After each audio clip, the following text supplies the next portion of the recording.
Hello, everybody, and welcome to episode three. Yeah, episode three of Undoctrinate. It's been a while. We did our last one, I think it was just after Christmas. I'm still on Christmas break, and then we've taken a long hiatus. But it's time to revive this. Things have settled down, and I'm trying to get back into a good routine, creating our D&D videos and stuff for our. We're going to break those up into different podcasts. Yada yada yada. Chefcast Network is hopefully going to become more formalized, but Undoctrinate is going to take a front row seat on all of this because we're going to actually start scheduling these at least once a month, if not twice. And so here we are again. And today, well, let me introduce. I have cloaking device with me, Dan, today, and I'm Chev as usual. And today we're going to talk about the political compass and basically just the entirety of the More political importantly, spectrum. if A you're very high. Chev as usual, if you're Chev as usual, does that mean that unusually you're somebody else sometimes? No, as usual, I'm the host. Is all I meant. But yeah, so Sorry, I we're had going to to. talk. Oh, you're good. We're going to talk about the entirety of the political spectrum, basically from a high level today. And I don't have notes. I just kind of I work off the cuff pretty well, and I think that's kind of how I'm feeling today. So we'll just wing it a little bit. Before I begin talking about just some generic stuff, just to dive in, do you have anything specific that you would like to bring up, or something that we could jump off from? Well, I think lots of people who would be interested in this podcast have certainly heard of the political compass test, Hmm. if not taken it themselves. I definitely would like to put forth the notice that while that test is handy, it's very simplified. So you'll get a moderately accurate result as to where you stand. But, you know, keep in mind that the real measure of where you stand is going to only come from educating yourself. Very true. So yeah, just like everything, this is definitely not a you figured out where you are on the compass and that means everything. I mean, literally the political compass, if you've taken the test, is just a bunch of questions. And there, some of them are vague. We could go through the questions one by one. I thought about doing that for the show, maybe another time, but um, we could. Nikki and I even we think mostly the same. My wife and I, and yet we disagree. We would like debate on how to answer the question because you can reinterpret tons of those questions and give completely opposite answers and based on how you're framing it. And so that's definitely a good point to bring up, is that the test doesn't mean everything, but it's a good starting point to kind of figure out where you are, which kind of leads me into, I was going to talk Absolutely. about my discovery of the political compass, basically where I fall politically. And to do that, I'm going to back up even further and go back to basically around when I was 20 to 23, first meeting my wife and stuff. When I was growing up, I've grown up here in Utah. I've grown up around lots of Republicans, and lots of Mormonism. So religion has been a big thing for me growing up. My family wasn't religious per se. We tried a few different religions. They took me to the Presbyterian Church and Catholic Church and different things, but those were like one-off visits, or maybe we'd go like two or three times in a row, and that would be it. But it was a good experience to kind of just broaden my horizons on what different religious people believed, and it contrasted. I think my parents did it because it contrasted basically where we live here in Utah against that, hey, other people believe different things, so I got to experience some of those things instead of just hearing about Mormonism from all of my peers and stuff in school. So anyway, I didn't have a opinion on religion growing up. I didn't. I didn't. I believed it kind of sort of in a general God, like just generic idea of a God. There must be some sort of creator type of thing. But I didn't really, I wasn't prepared to defend it, and I didn't want to talk about it because I was uninformed, and so I didn't want to debate with any of my peers about their Mormon beliefs and any of that stuff. Well, that translated into my political beliefs as I started to get older. In my teens, politics was just one of those things that, for me, I was just ignorant And every time it came up, I would tell everyone to stop, because in my friend circles, it would turn into arguments. And for me, that was just toxic. I didn't want the arguments. And so I would always shut that down. Like, if you're going to hang out with me, we're not going to talk politics. If you're going to talk politics, do it when I'm not there, was kind of my attitude. And so that kept me largely ignorant of different people's opinions and stuff. Like, I didn't even know what the real big differences between a Republican and a Democrat or any other political party were. And because I was willfully ignorant. I was just did not want to deal with it. I just wanted to play some freaking Halo, you know. I didn't want to get into arguments with people on voice chat. And so I stayed very ignorant of that stuff for a long time. And I kind of just came to the conclusion that I became one of those people with the coexist bumper stickers, just without the bumper sticker. You know, like, I was always in the I always considered myself to be in the middle. I didn't pick a side or anything like that. And I thought that was the enlightened position, which is kind of, you know, it makes sense intuitively when you're ignorant of the larger issues and you don't know. You generally, at least I did. I was generally optimistic growing up. I had like a very I don't know, subconscious type of like optimism for humanity. Like, oh, sure, we'll backslide, but we're, you know, if you look at history, we're just on a constant progression, and in the future, it can only get better, and humans will learn from their mistakes and all that kind of stuff. And so that kind of attitude kind of fueled my idea that, like, well, okay, so there's two sides, there's two political parties in this country. Surely, you know, they must be pretty even, and I don't really have opinions on anything because I'm uninformed, so, you know, you think that the middle, a neutral position where you just don't have opinions or whatever, is somehow enlightened, which is silly, which we can get into as we keep talking. But at the time, you know, and I know there's a lot of people that feel that way, which is why I bring it up.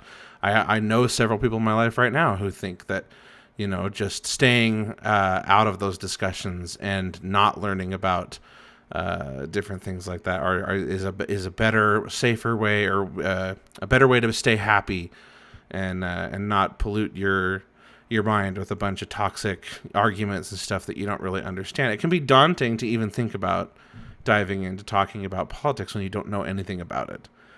And so I think that's why a lot of people have this like knee-jerk reaction to stay ignorant on the subject. Before I appreciate your personal background on this. I think if we're going to meet our goal of attempting to educate people, though, we should back up even further.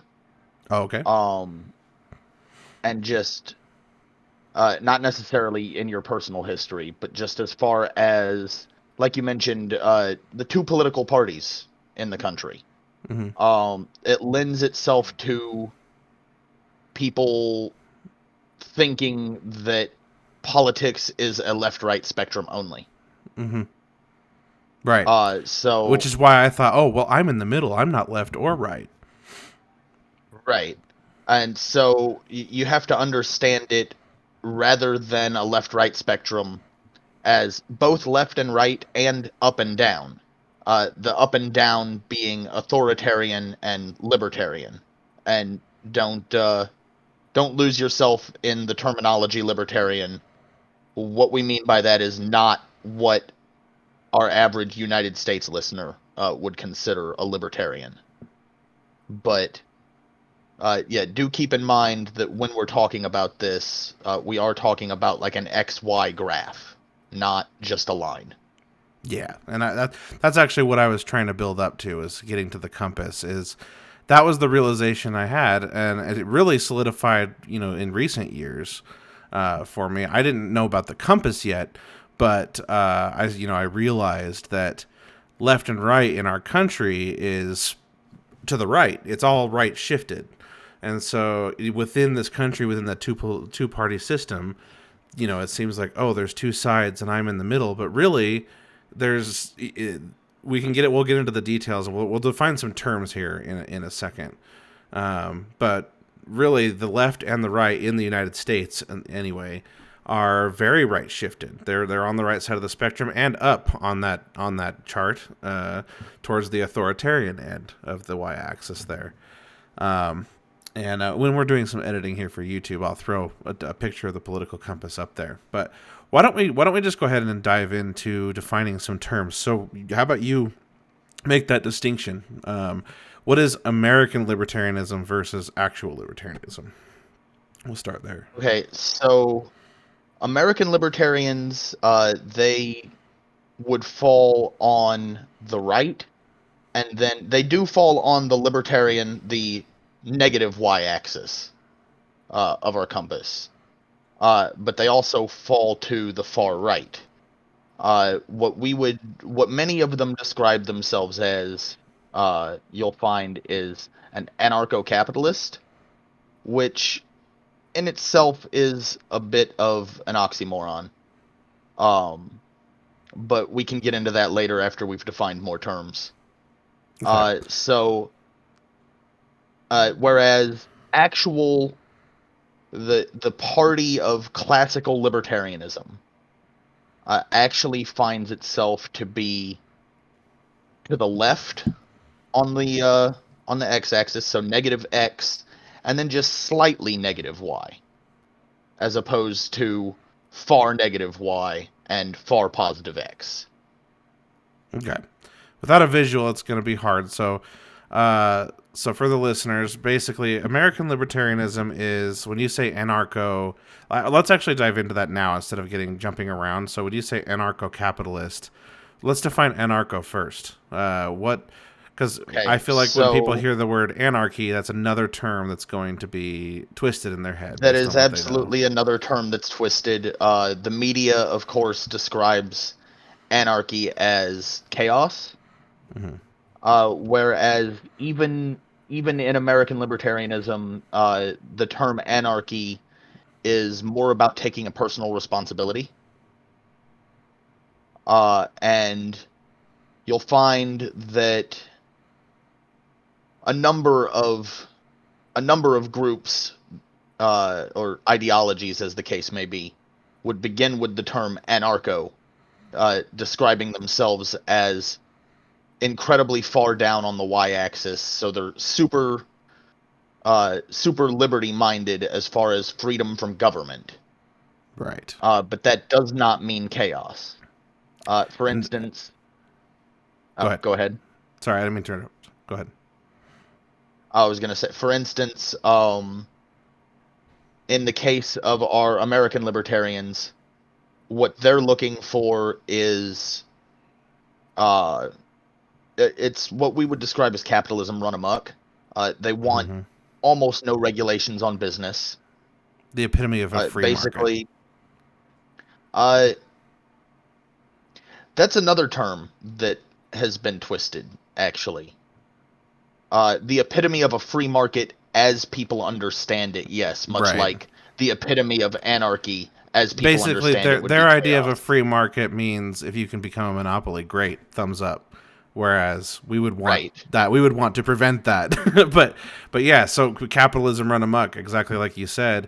That's why a lot of these American libertarians end up defending corporations and stuff when they, when if they're taking advantage of the market somehow and end up in becoming some sort of oppressive entity that, we don't want the state to prevent that from happening because they're all about their personal liberties, like you said. Um, and so that's kind of the libertarian that we're not talking about mostly when we bring up libertarianism on this show. We'll talk about American libertarians specifically. We'll always preface it with that because those are the ones that when you talk to them and they are all about basically the state staying out of your personal business. As soon as you start to ask them how a society like that functions, like for instance, if you bring up if somebody wrongs you, steals your property, or does something, how do you get justice? How do you have that arbitrated?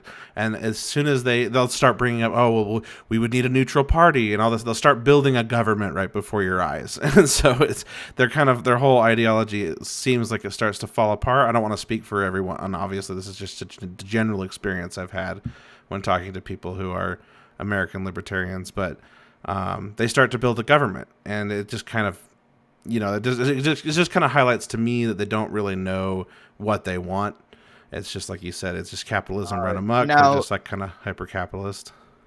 as much as I hate to be fair to American libertarians, because fairness is not something they believe in, um, I would also like to point out that for the majority of what we would consider uh, the radical ideologies, so anything that falls on the far edges, whether left, right, or up, down, there is pretty much in all of them a point of cognitive dissonance, which is to say that there comes a point where your principles no longer can be enforced in the way that you see as the ideal. So much like you said with the American libertarians, how they start building a government, Hmm. the same goes for those on the left who would describe themselves as anarcho-communists, anarcho-syndicalists, Hmm. um, where, what do you do about the fact that really some sort of government is needed? Yeah. So So it's that's all about trying to find your spot on the compass, and really what the compass helps you do is find out like kind of where where your beliefs lie now, and it may surprise you. It surprised me. I thought I would be in the center of the compass when I first learned about it, or close to it anyway. I thought I'd be in the bottom left quadrant, left libertarian. But I thought I would be closer to the center, up there with like Bernie Sanders. But I ended up being way down in the bottom left corner based on the questions I answered. And I was surprised. But then when you look at the compass and you look at where all these different famous people in history's ideologies land on the compass, my beliefs start to make more sense. And I've started reading more material and stuff from people that like I've been reading that. Oh shit, what's the book that you recommended to me a while ago? Have it on my Kindle.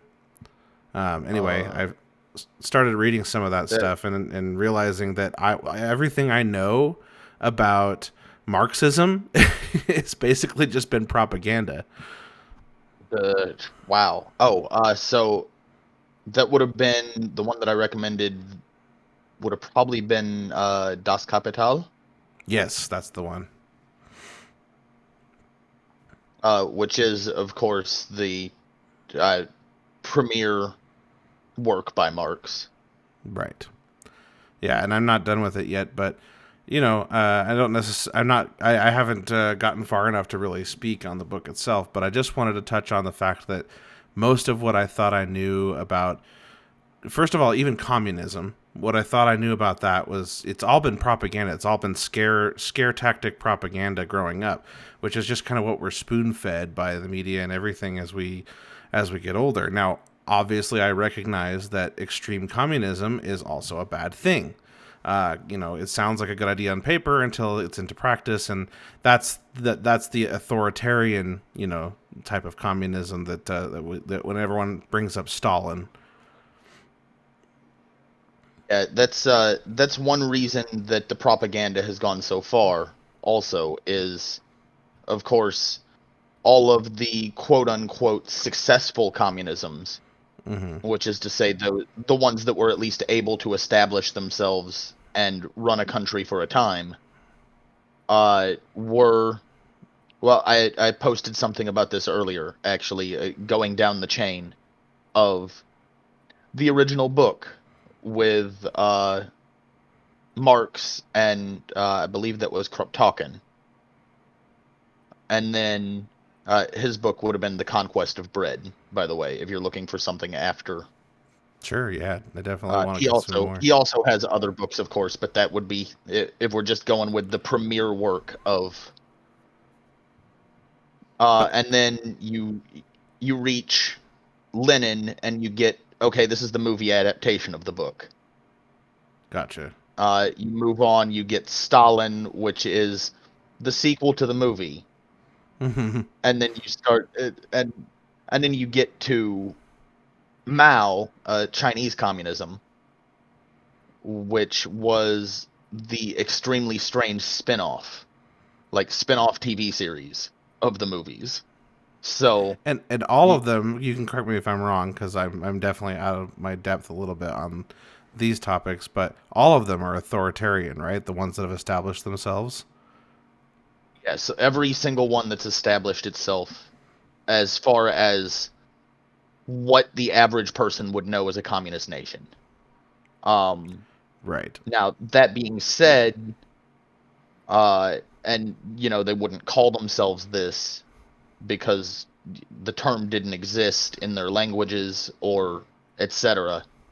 You know, lots of native tribes would qualify as some variation of communism that Oh, functioned really? perfectly well. Gotcha.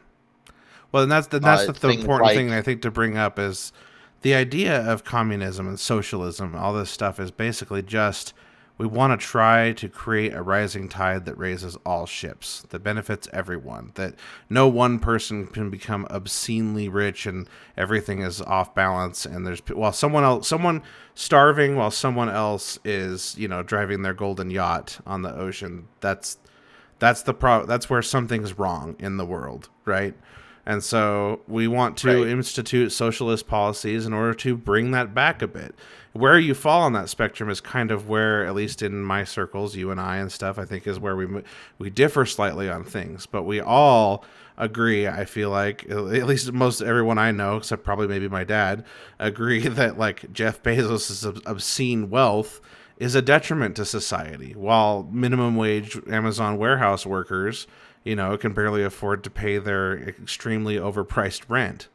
And so it's like that just shouldn't even be possible to exist in a state like Jeff Bezos, in a world where there's so much suffering like that. Ideally, agreed. from where we stand. On that note, well, and I know it'll be too late by the time we get this edited, but the general strike against Amazon began yesterday. Oh, did it? So in solidarity with Amazon workers who are making a big push across the country for unionization.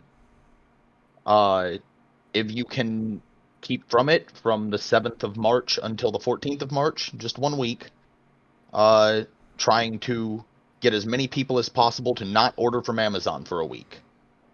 That's gonna be hard, but I'll do it. Yeah. I know it's going to be really difficult for a lot of people. And I know, especially during the pandemic, that for some people it's literally impossible. But Yeah. And that's one of the things I wanted to actually talk about today. Amazon's a big one. I wanted to talk about a lot about Amazon when it comes to talking about my political beliefs, because it's the perfect example of a service that I want and that is really hard to stay away from, but is exactly what enables this imbalance. This class imbalance. We send money up to. I order stuff off of Amazon. That money goes to Amazon, and it flows upward, right? It flows upward. Some employees get paid along the way, and most of those employees are lower class. So that money, the little bit of money they get, that they get paid from Amazon, gets circulated back into the economy. At least my economy, right, where we exist. The lower and middle class areas of the economy is where that money ends up going. But most of the money goes up even higher to the top, to the upper echelon. And once it hits that, Jeff Bezos' account. I lost your video, by the way. But once it hits his account, it hits him and anybody in his circle, because a billionaire lives a very different life from the lives that we lead. They are not going to Walmart. Jeff Bezos isn't going to Walmart or to the corner drugstore. He's got enough money that he can do whatever he wants. He's going to go circulate that money around other high-end services. Even just basic things like ordering food. I'm sure he's got some fancy whatever a rich person does for ordering food. They don't have to go do patronize the same businesses and services that we do. So that money goes up there and it stays circulating among them, and that's the 1% that we keep So talking about. It gets inflated and inflated, and it doesn't come down. I, that's slightly off as far as like the 1% still does have the essentials that they need to get. Um, but the big problem is that there's so much of that money going up there and then not being circulated at all. Right. I'm not saying that none Rather of it than comes down, but my point is, okay, so I'm just trying to put myself in a billionaire's shoes. Okay, if I am okay. in a billionaire's shoes, and I'm largely ignorant of the class divide, I don't have the political beliefs that I If have you're in a now. billionaire's shoes, your shoes probably cost more than my monthly paychecks. That's my point. Exactly. Is Steve something as simple as shoes? You think he's going to pay less? You know what I mean? Like, sure, maybe Right. he stops and puts some money No, into a he's gas pump, and that gets circulated back into regular society. But like you said, most of it does not. Most of it gets circulated. Well, first of all, it gets hoarded. But then what does get circulated, it goes to some yacht company. And the rich people that sell the yachts, they're patronizing a lot of other high-end services. And so that money gets lost in the top, and it becomes this big, like almost like a mushroom cloud shape of an economy where most of the money's up here in the cloud, and then you got this like skinny pole coming down, and then at the bottom, there's just like a shallow lake that we're all floating on, trying to wow. trying to get by. That's not a tangent we need to go on. But you said most of the money in the cloud, and well, connecting that to of course, our definition of the cloud now, Oh yeah. as far as yeah. But so I think it's important to describe. There's a term called the velocity of money. hmm That you're touching upon it as you go here. hmm It's just I don't think you've actually uttered the phrase. I actually wasn't aware of Uh, the phrase. so there's a term, the velocity of money, which is to say that when you spend money at local businesses, hmm that money always goes further. Instantly gets spread Because around.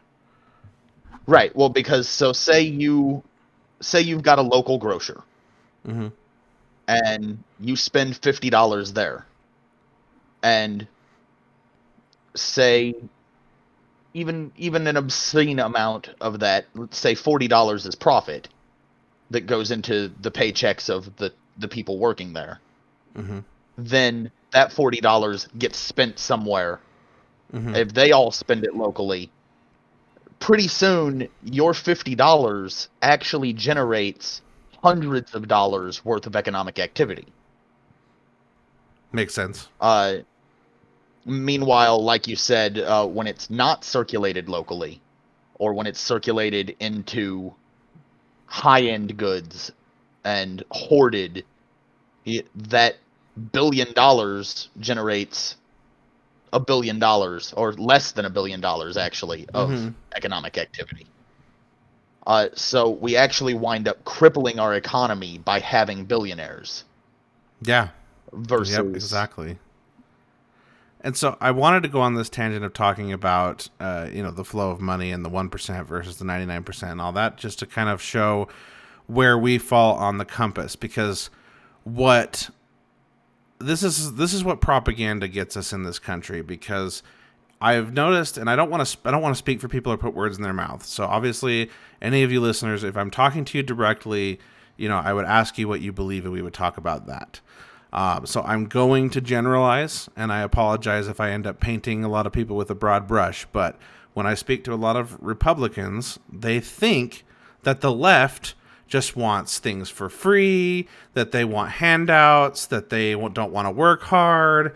They have all this idea. But the funny thing is about the left and leftist politics in the United States is that they are still in the upper right quadrant of the political compass, the authoritarian right quadrant of the compass.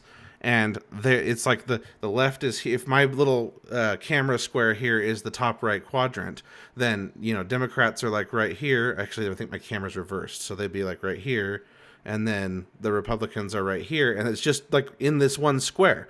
We have that's just the top right quadrant of the compass. And that's because what Democrats actually do, they sit when they're campaigning, they sit here and talk about how we're going to, we were all sitting here hoping that when Biden got elected that we would get student debt eliminated, that the minimum wage would be raised to something that sensible, $15, that's already, a $15 minimum wage is still behind. We're just like putting a Band-Aid on a gushing pipe leak. But anyway, I digress. When we were a lot of people that are consider themselves Democrats because it's the only viable leftist party in the United States, or at least vote Democrat and don't consider themselves Democrat necessarily. We're hoping that maybe the landscape has changed and that Biden will wake up and he'll cancel all the student debt and just really help a lot of people out right now who desperately need it.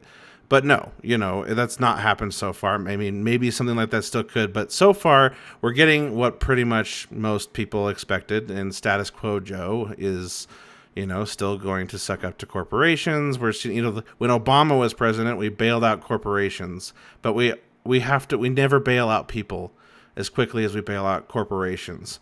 And so Democrats are just as beholden to the super PACs and to corporate money as Republicans are, and it's a propaganda machine that we've kind of fall into, thinking that we're in the middle between two sides, but really they're both authoritarian parties that are all about supporting our corporate overlords, as we like to put it, because that's what they are. Jeff Bezos is basically an overlord as far as society and the class divide is concerned, and we're going to keep saving.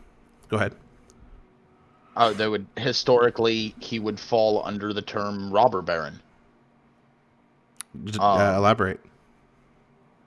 So this was, interestingly, immediately after this period of history. You're looking at the late 1800s, early 1900s. People like John D. Rockefeller, who were the billionaires of their time. Now, granted, inflation hadn't struck, and the U.S. dollar was still on the gold standard, or at least the silver standard, which meant that it had something physically tangible backing it up. Yeah.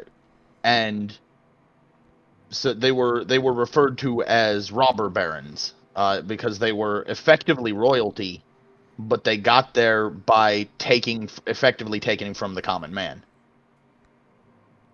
Gotcha. Yeah, that's a perfect interestingly, historically, immediately after that, what we see is, they say history repeats itself, and we're seeing it now. With Amazon's big push for unionization, with people realizing that unions are a necessity. You see a big labor movement spring from that sort of inequality. Yeah, definitely. So, you're absolutely right on history repeating itself. It's like we have a big win, and then in one area, one side has a big win, and then it just kind of yo-yos back and forth throughout history. And like we're on this side now where it's the imbalance is becoming unavoidable. You can't not see it anymore. The 1% is getting obscenely fat on the top of that mushroom cloud, and you can't just pretend it's not happening anymore. I'd describe it more of a seesaw than a yo-yo, because a yo-yo, you can run out the string and then still fail to bring the yo-yo back up. That's fair. A seesaw is a better. Whereas, but I was very surprised to find out that when I considered myself a Democrat that, and I'm like, okay, so I feel like most people do this and it's kind of unavoidable, but you decide that you agree with, you have a position on a few big issues, maybe like abortion, in birth control, gun control, immigration policy, that kind of stuff, like the big ones that people seem to tend to focus on most. And then you think, oh, okay, well, my beliefs mostly align with Democrats, therefore I'm a Democrat. And that's kind of how I thought. But, there's so much nuance to this kind of stuff that you just don't think about all that stuff. Like, you don't think about the fact that for-profit prisons exist during Democratic presidencies. It's not like previous Democratic presidents went out of their way to abolish for-profit prisons. Those things still exist. In fact, our current president had the largest hand in writing the bill that made for-profit prisins. That's right, and Kamala Harris had something to do with that kind of stuff too, didn't she? Have some? Yeah, she was the head prosecutor for the state of California, I believe. That's Attorney General. Yes, I think she was the Attorney General. That's what I was reading. It's been a while since which is effectively the head prosecutor. The one who is charging people with crimes, and then, the state charges them, but the prosecutor then argues for why they should be convicted of that crime. Mm-hmm. Kamala Harris actually would regularly keep people of color in prison past the date that they were supposed to be released, simply because it was a source of cheap labor. Yeah, and I when I read this stuff, I'm starting to become a little desensitized to it now, where I'm like, yep, okay, usual bullshit. But I didn't know that a lot of this stuff was going on back when I was trying to remain ignorant of politics, and that's sometimes now when I look around and I see people who are ignorant, but they're also happy. It's like there's a sort of envy. I mean, it's not like I can go back and just become ignorant again, nor would I want to. But, I do miss sometimes some of that naive optimism I used to have. But now it's hard to you can't unsee problems once you see them. You can pretend, but you can't unsee it anymore. And once you see the imbalance that's happening in society and how the middle class is disappearing. When I talked about the mushroom cloud analogy, that's the middle class, that center shaft, that column, because that's how many people are in that class. It's just going down and down and down, and that cloud on top is going up higher and higher. And so it's like the middle class now is fading, because like you would think middle would be somewhere between the top and the bottom, but it's not. Middle is like right just above the bottom for the most part. I'd like to point out that in traditional class theory, a middle class doesn't actually exist. There are only two classes, which is the working class and the ruling class.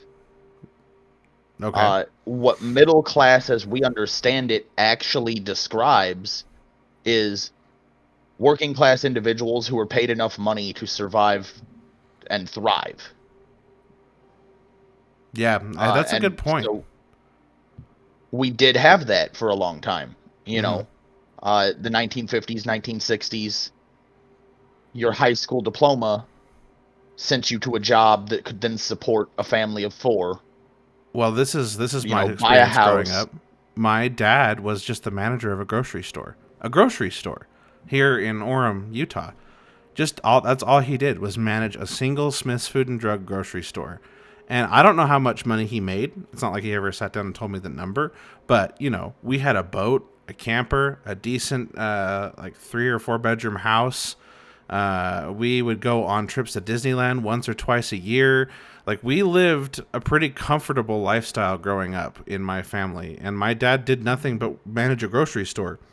And I can't even imagine that now. If I managed a grocery store, I can't. I still think that my wife would have to work. If that was all I did was manage a grocery store right now. And it's like, it's sad because my dad is a hard worker, and so I feel like he was being compensated fairly back in the day. He dedicated his life to that job. He'd go in at 7 and get home at 7. And so I'm not trying to diminish the position of managing a grocery store. Quite the contrary. I think that all workers deserve to be compensated with at least a living wage, and then based on how hard you work, you should be able to work and maybe make yourself and your family comfortable so that money isn't a stress in your life that sends you into a spiraling depression, like that should be the minimum bar. But here we are today arguing about whether or not somebody working at McDonald's deserves to afford rent. And it's just crazy how much we Actually, go ahead. oh, sorry, I interrupted there. No, But you're fine. that actually brings up the point. They say money doesn't buy happiness, but they fail to account for the fact that lack of money does in fact, well, I guess buy wouldn't be the term, but cause sadness. They've actually done economic Absolutely. studies on this, and now, granted, this number changes depending on where you live. So of course, in San Francisco, this number still is not enough. But on average, money does buy happiness. It buys a greater feeling of well-being up until around $70,000 to $80,000 a year. Right. And then I'm once you sure. have enough to pretty much do everything you need and then some, it starts to become something that, it's like Right. it's like if you have too much free time on your hands, you get bored. If you have too much money on your hands, you have to start figuring out what to do with it. It's not at that point it becomes a whole different lifestyle. I feel like that money doesn't buy happiness phrase is one, much like the customer is always right, that's Hmm. been twisted to mean people use it to mean the exact opposite. Because what it does mean is that after a certain point, more money is not going to make you happier. What people What money use it does to buy mean, is security, and that security helps keep you happy and healthy and free from stress and basically keeps you safe from the things that a lack of money causes, like you're pointing out. right? But people tend to use it, in my experience, as, oh, well, you're poor, but you can still be happy. And as an excuse to avoid paying that living wage. Yeah, which is garbage. It's garbage. It's a garbage idea that this whole thing, like you're saying, money can't buy happiness. It's just if you're saying that to somebody who's suffering because they don't have money, then it's just arrogant. It's an arrogant thing to say, or at least ignorant, if extremely ignorant thing to say. Because if I'm struggling to feed my family, if I'm struggling to put food on the table for my animals, for my wife, for myself, and struggling to pay bills, and every day we're stressed, and every day you make one tiny wrong financial decision and that causes a huge fight in your relationship, that kind of stuff, because it's such a big deal, because you have no breathing room, you have no buffer when you're riding the bottom of the barrel.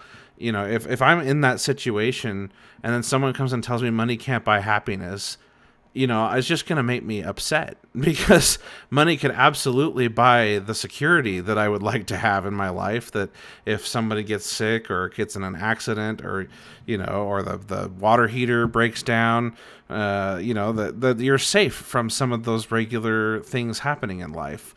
And I don't know how stressed out my dad was growing up, or my family was. I mean, maybe they were in more debt than I realized and had a lot more financial stress than it looked on the outside, But from my perspective as a kid in that house, we were pretty comfortable. I wasn't worried about not having hot water because we couldn't afford to replace the water heater. My dad was always keeping up on stuff like that because we could. I can't imagine, and then my wife and I often contrast our stories because my wife grew up in a much, a much more a poorer household, and didn't have a lot of the luxuries I had, didn't have cable TV and stuff. So I end up accidentally a lot of the time speaking from a place of privilege. And so a lot of my journey is recognizing where that is. in my life, and now I'm a programmer. And so I'm not rich or anything, but I make enough money to be free from some of those burdens that a lot of working class families have to deal with.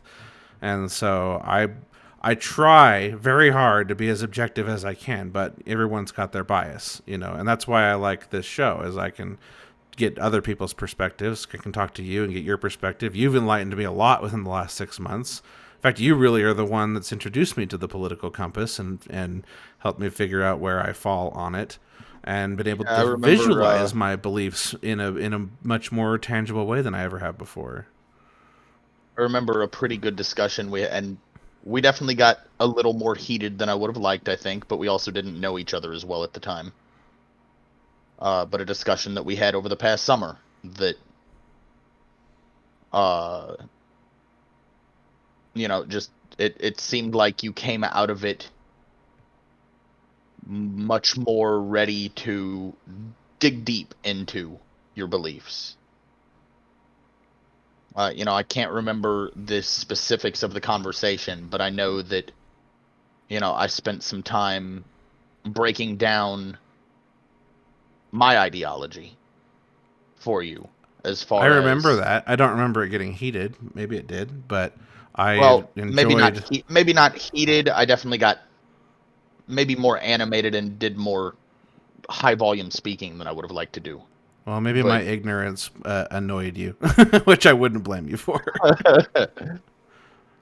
Um, that's the one thing about me, though, that I do try to be good at, is recognizing when I am speaking, when I'm in a place of privilege or ignorance or something like that, and I try to understand and come around and not just have knee-jerk reactions. But I'm still a human; it still happens. So, but basically what I was getting to was, you enlightened me on a couple terms, and we already kind of touched on them, but anarchy and libertarianism were both, I only had the propaganda of, understanding the United States propaganda of what those were.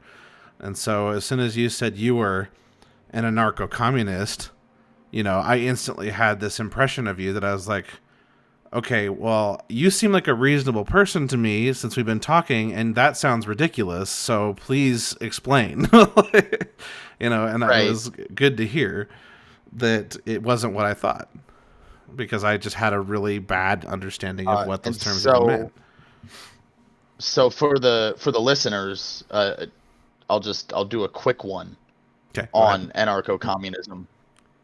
Just the primary tenet of, sorry, tenet, not tenant. Tenants pay rent.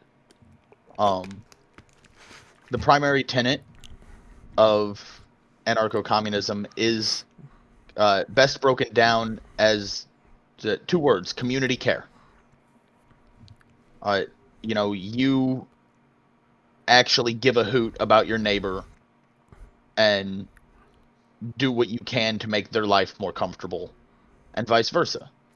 And if everybody's doing that, then we actually have a really great society. In fact, you see this sort of thing in rural America a lot, and they don't even realize it. They consider themselves oftentimes Republicans, or at the very least conservative. And but really, they're leaning on other members of the community all the time. Well, and you know what that sounds like? It sounds like the character of Jesus. It sounds like the teachings of, so, care about your neighbor, love thy neighbor, take in the sick and the poor, and help each other, and pull each other up. Like, that's that to me is like, if I had grown up in a society or an area like I have with more, all the Mormonism and stuff. That's one of the big reasons that led me away from religion, was the teachings of Jesus are that. It's all the stuff that you believe as an anarcho-communist. That's basically the character of Jesus, and the things I was raised to, the traits that I was raised to admire in a person, and that you're supposed to try to emulate.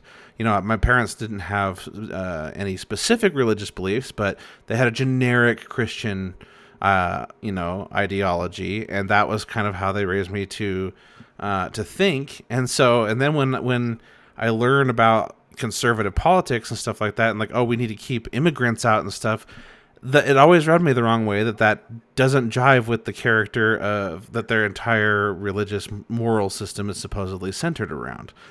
And I recently we had an interesting experience with one of our friends. I won't name drop him just in case he's bothered by that. But one of our friends in Discord, who was rather conservative and religious, ended up in our Trigger Happy channel in our Discord, which is just our place for kind of anything goes, just venting about politics and religion in there. And he had an experience where he suddenly was curious about our political beliefs, and he just asked us questions, and we answered them, and we had him take the test for the political compass. And guess what? Based on all the things that he believed, answering the questions, as he thought that they were appropriate, and he'd ask us for clarifying questions so that he understood the questions, which was nice.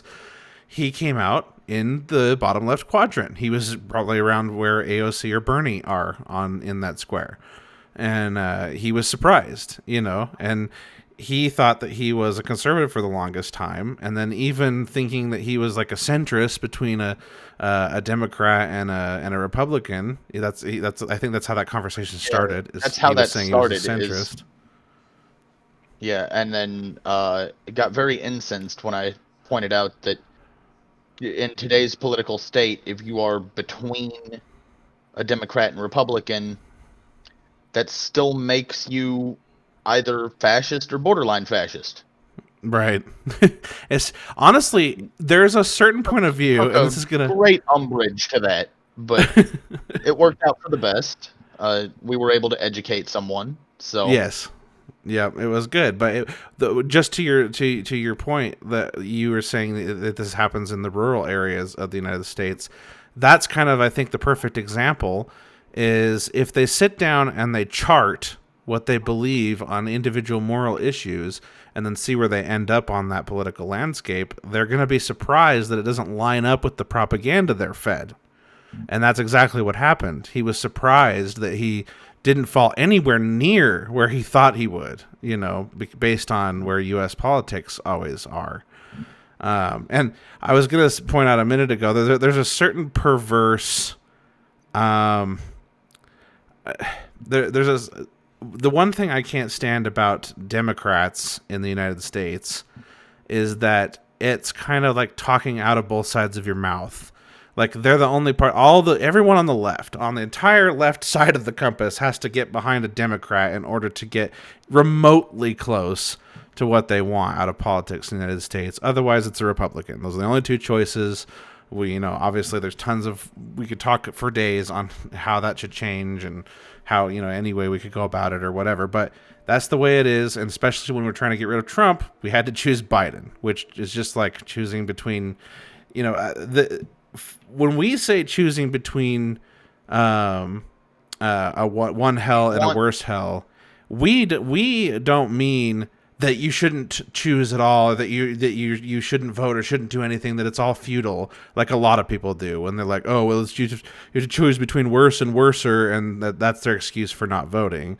And so we don't mean that. We don't mean that you should just, say F it and avoid it. But, we did know what we were voting for. At least I did. I knew that voting Biden in wasn't going to be my favorite thing ever, but at least it wasn't Trump. And so the thing I hate about Democrats is that they are kind of two-faced, whereas Republicans at this point have kind of just taken the mask off and just said, yeah, this is this is the way we are. We're racist. I'm generalizing again, but a bunch of them are out there just maskless. Pun not intended, but I like it.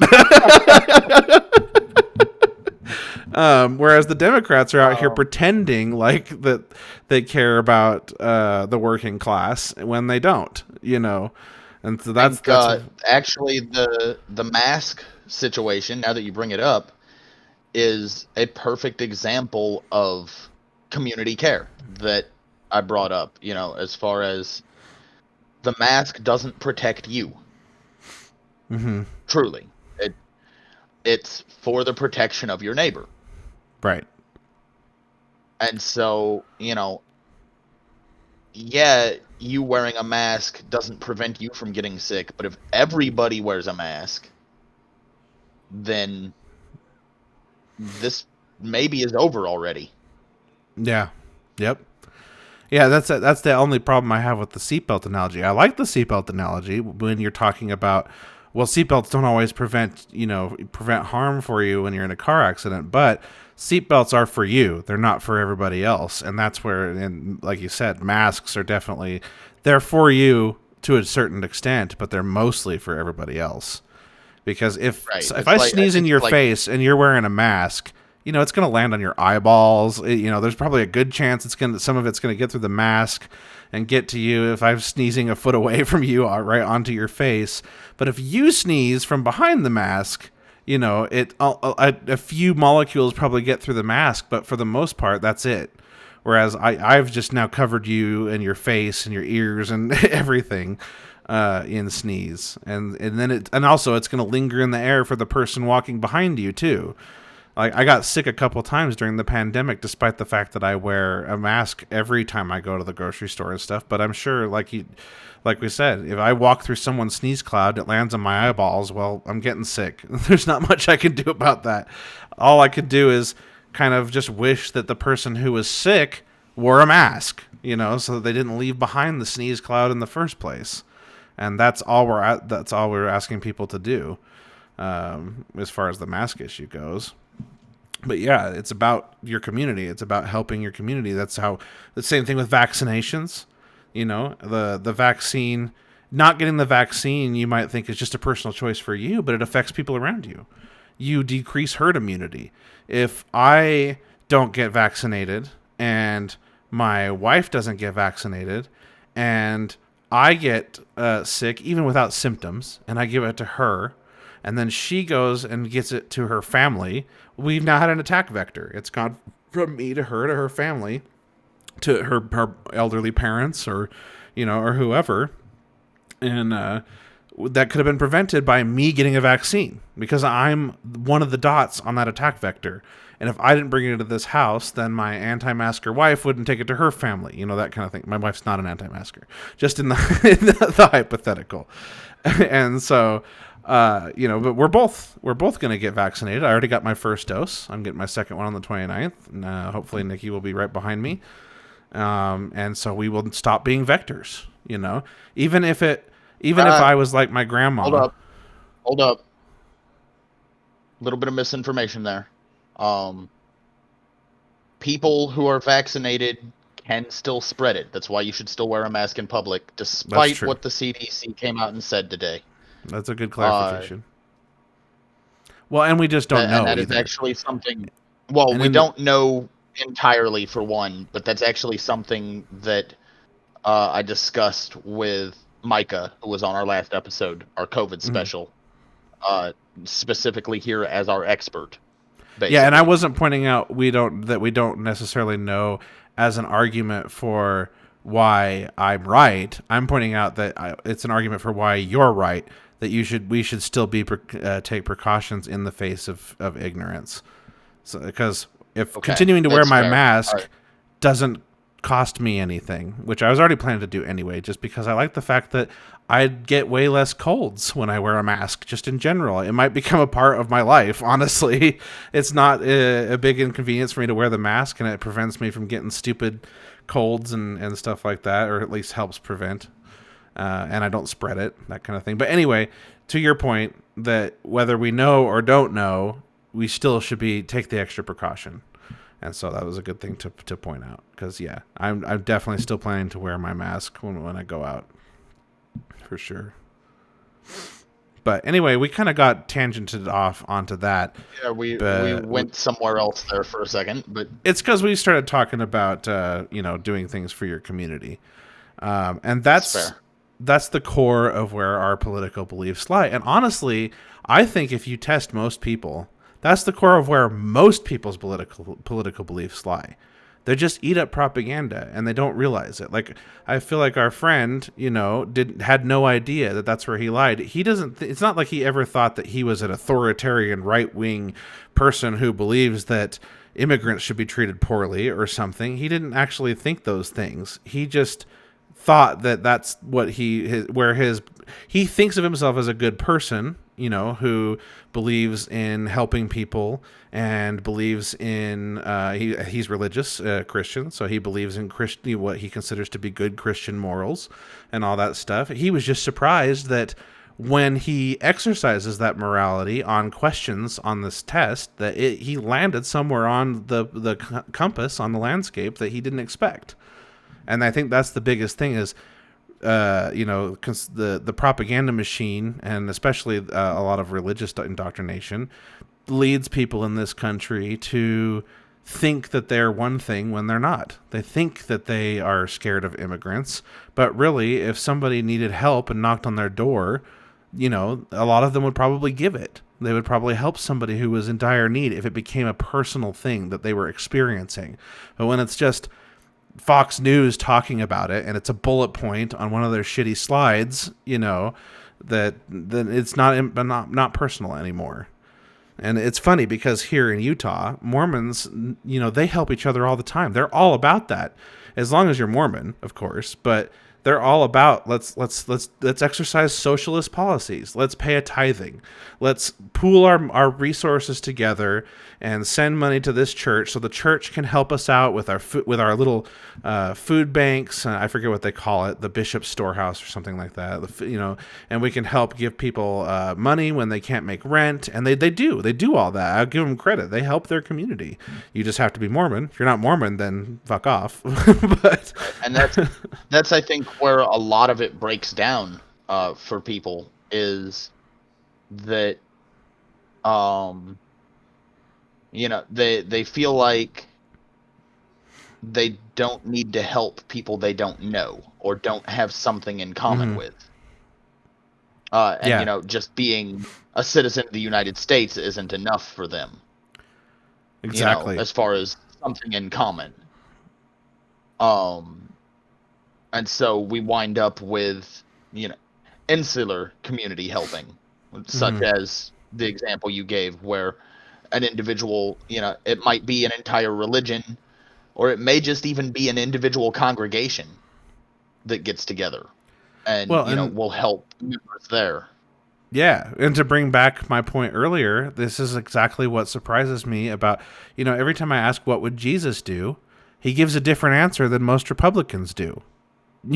You know, at least in my head, my version of what I think Jesus would do, you know, he would help people despite whether they're Mormon or not, or whether they're white or not. You know, they're just people.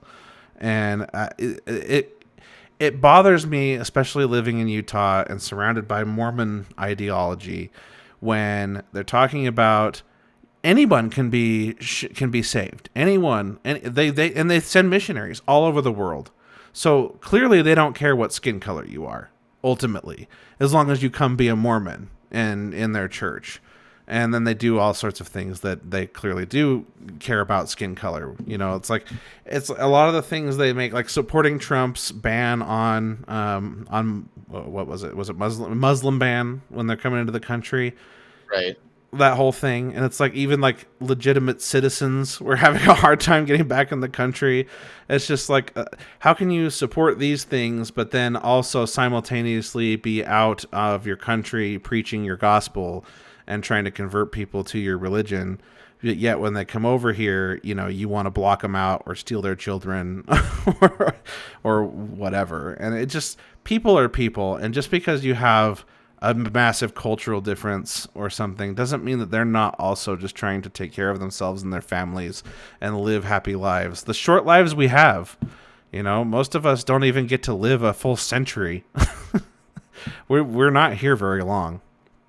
And so it just really sucks that some people have to have a good chunk or even all of their life be miserable, and that we can't have compassion and empathy and try and help each other. And every time this country, people think that the liberals are going to spread the country so thin, trying to help letting immigrants in and all this stuff. And it's just like, we have more than enough to accomplish all of our goals and then some. If we can just fix some stuff at home first, if we can just fix our own economy and close the class divide and bring that mushroom cloud back down to just a regular fog cloud where everybody is thriving inside this bubble of a healthy economy, we could make things happen. We could take care of our own. We could reduce homelessness and joblessness, and not everybody in a household would necessarily have to work. You could take care of a family, because we act like today, like the people at home, that if someone doesn't have a job and they're just at home cleaning and taking care of the kids and stuff, that somehow, it doesn't count as being a hard worker. And it's like, oh, well, you have to go get a job too, lazy. You can't just have one person work and everyone in the house has to work. Even the kids now have to work and help pay rent. And so it's just, we get closer and closer, I feel like, in this country right now to a Ferengi society. If you've ever watched Star Trek, the Ferengi were supposed to be a caricature of hypercapitalism and conservatism. And now it's kind of sad how close it actually is to being like that. It's still a parody, just less of a parody, less of a caricature of how it is today. Anyway, sorry, I kind of went off on a tangent there. That's all right. So I think if we want to go ahead and bring this back towards the spectrum, good call. There is another term that that people should be familiar with, known as the Overton window. I'm not even aware of this. Please. Okay, so it's effectively a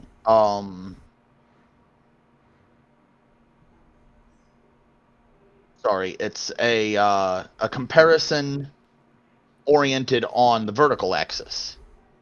So more free to less free, as we would understand libertarianism, or as we would understand it on the compass, not. So this spectrum moves. It's a window that goes. It's actually on either end has the same qualifiers. So on either end of it, you have that which is unthinkable. So you'd have in today's climate. Well, I wish in today's climate anyway. So on one end, you'd have less free. You'd have straight up Nazism or fascism. And then on the other end would be, full on communism. It's unthinkable to most people right now. Right. And then we go, and then it meets in the middle. It goes down from radical, and then acceptable, sensible, popular, and then what's in the middle is policy. That is the stuff that actually gets passed into law at any given time. Well, unfortunately, what we've had is an Overton window that's been shifting more and more upwards. Upward, yeah, towards the fascist end of the spectrum. So, right. So we're starting to get to the point now where things that once were unthinkable are popular, or at least sensible to some people. And you talked about history repeating itself. I mean, how many times have we seen this happen? It happens throughout history. You don't have to go back far. You don't have to go back far. You only have to go back to, I want to say, the 80s or 90s to get the last one, which was IVF, in vitro fertilization, was considered for a long time absolutely unthinkable. Now that isn't particularly related to free versus less free, but it's still something that for quite a while was considered to be. Well, I guess it could be related to free versus less free if you relate it to Roe v. Wade, and right. the fact that They do, in effect, when in vitro fertilization occurs, whoever whoever undergoes it winds up having 20 some abortions, maybe, effectively. They don't happen inside the body the way a traditional abortion would, but they still occur. Once there's a viable fetus, the rest have to go. They got to go somewhere, Right. and they don't get somebody else. So, yeah, that's something I never even thought about. But yeah, that's absolutely true. But anyway, the Overton window. Was there anything else you wanted to touch right, on? that's where. So there's a quote by Noam Chomsky. That the smart way to keep people passive and obedient is to strictly limit the spectrum of acceptable opinion, but allow very lively debate within that spectrum, and even encourage the more critical and dissident views. That gives people the sense that there's free thinking going on, while all the time the presuppositions of the system are being reinforced by the limits put on the range of debate. So, effectively, take that quote in the face of, say, gay marriage. You're strictly limited right now to pretty much, is it acceptable or is it not acceptable within, as far as what opinions you're allowed to have in society, right? Mm-hmm. But there's how many other, different things that aren't even being discussed because they're unthinkable to most people. Right. For instance, polygamy.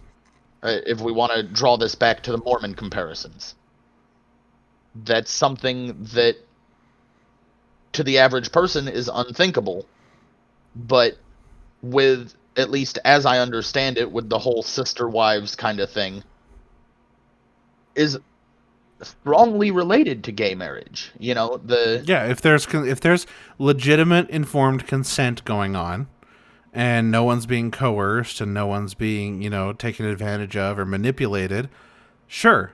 It's just that the problem is that anywhere polygamy is happening, that's just not the environment it's happening in. It's happening in oppressive, abusive environments where it becomes a toxic thing. But I mean, there's that whole show. What was that show about the polygamist family?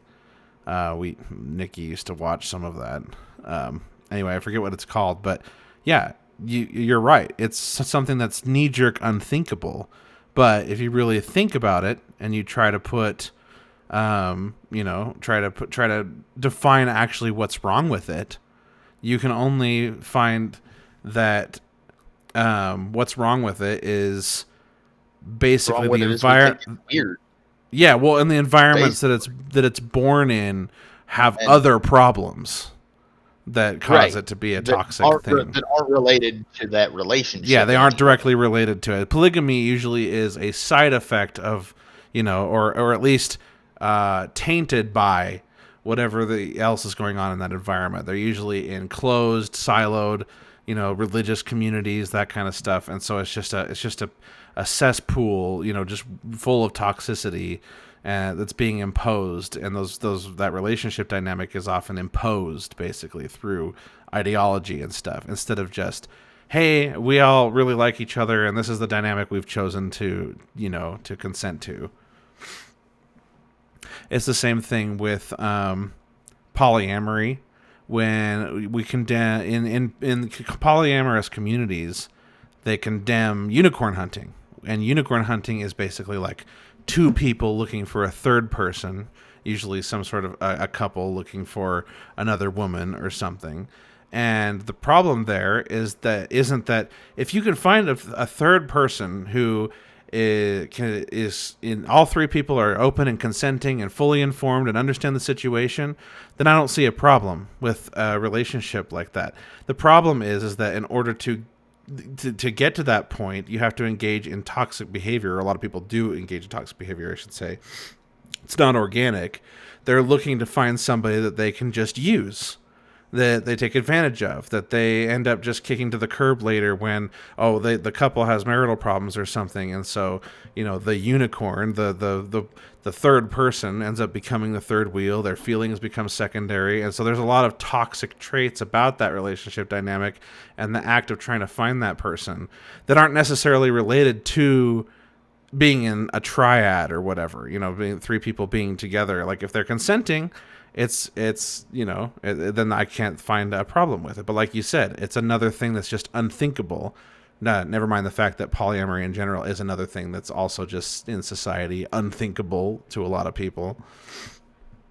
But you could think of lots of different things like that. Like incest is another one. Like, where do you draw the line on when it's wrong? Like, if it's two adults consenting to each other, then what's the problem, other than obviously the biological effects? And, you could construct a hypothetical scenario where it's fine, but the problem is it's usually born out of something toxic or something unhealthy. Right? Right. Well, and I mean, to the point where even, like, Iceland, for instance, they have specific measures that they've had to take like they actually have an app that has basically the entire country's genealogy programmed into it. Yeah. So that when you go on a date with somebody, you're not accidentally gonna accidentally cross the wires. Now, of course, some of that is born from culture, as far as why it's so difficult to tell who your cousin is born from their culture of how their last names work. Because there's no familial last name.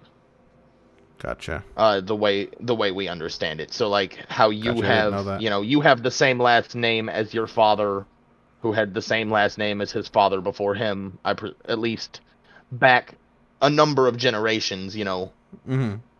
If at any point your family immigrated and they were from a non-English speaking country, then a lot of times those names changed. Mm-hmm. Whereas in Iceland, they take the name of their father or mother, followed by a just description of whether it's the son or the daughter, or recently they have added a non-binary option, and I forget what that one is specifically. Gotcha. But they have added one. Interesting. So for instance, my father's first name was Douglas. If we were abiding by Icelandic culture, I would be Douglas. My last name would be Douglasson. Gotcha. And then, of course, if I were to have a child, their last name would be Danielson. Makes sense. So that's part of why they have to have that app as well. But we're way off course now. It's all right. I was about to pull us back to the Overton window again. I really like the point of talking about how there are things that we don't consider because they're just unthinkable, and stuff is just flooding into my mind now of all sorts of things that people just consider unthinkable, like you can't even consider it. Another one that happens in society is, one thing that and I don't want to create sound bites here that someone can cut out to paint me with a light, but honestly, you can edit things to make them sound however. So if someone does, fine. But I'm not sitting here defending pedophilia. But if someone is a pedophile, berating them and bullying them, which I see a lot of stuff happening online. There's these like predator poachers and stuff where they go out and they catch these guys.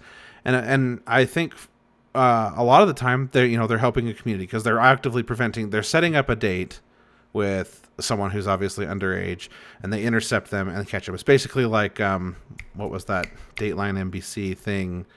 Catch a Predator. To Catch a Predator, exactly. That's basically amateur versions of them doing that. And so I was watching some of that, and I was like, that's cool. Like this one guy I watched, he handled it really well. He approached the guy. He's like, "Hey, you have a choice.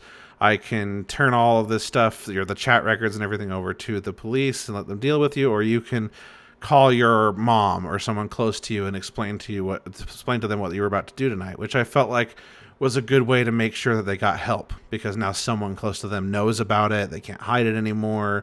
And so that stuff I didn't have a problem with. But there was one where the person something was clearly wrong with them, as far as they weren't picking up on social cues. They weren't this guy was, obviously going to have sex with someone who was underage, but he was not understanding what was happening in the situation. But the guy was not the host of the channel or whatever. It was a different one than the first one I was talking about. He was just laying into this guy, calling him garbage. He keeps pointing to a trash can, saying, I think of you as no better than that trash can," and all this stuff. And it just really seemed like from the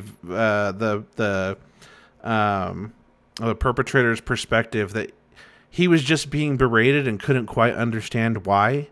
And I don't feel like they accomplished anything with that guy.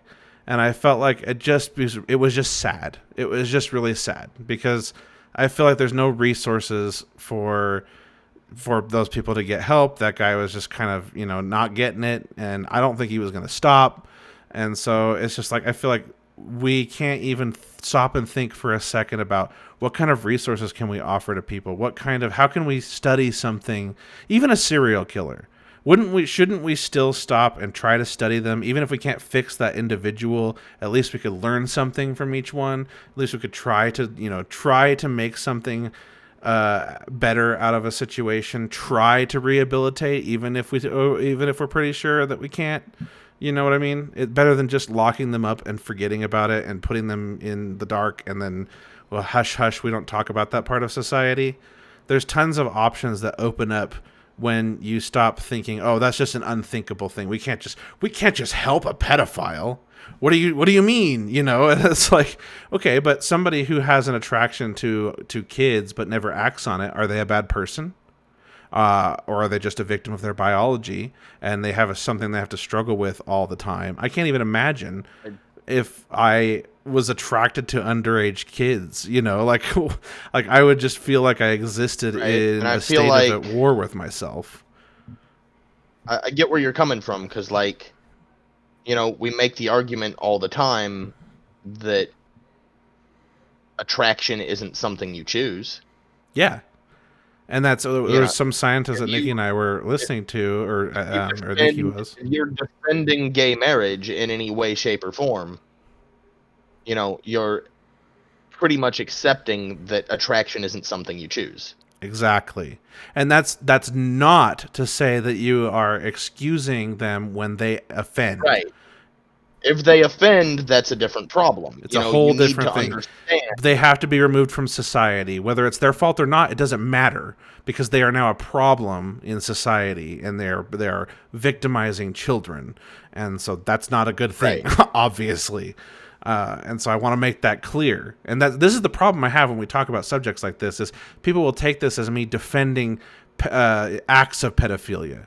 And I'm not defending that at all, because somebody who has a brain tumor that causes them to be super violent and they beat and kill their wife, it may not be their fault, quote unquote. Like, if the brain tumor was gone, maybe they're a totally normal person and they wouldn't, but let's just say it's not a brain tumor. It's something that can't be fixed. There's something twisted in someone's head that causes them to do that. I think almost by definition, if you do something that outlandish, there is something wrong with you, right? To some degree, like you are at least deviated from what we consider normal in society to the point where you would murder somebody who didn't deserve that. Anyway, we can go all into that in a different conversation. But my point is, if they did it and it's not technically not their fault because of biology, it doesn't matter.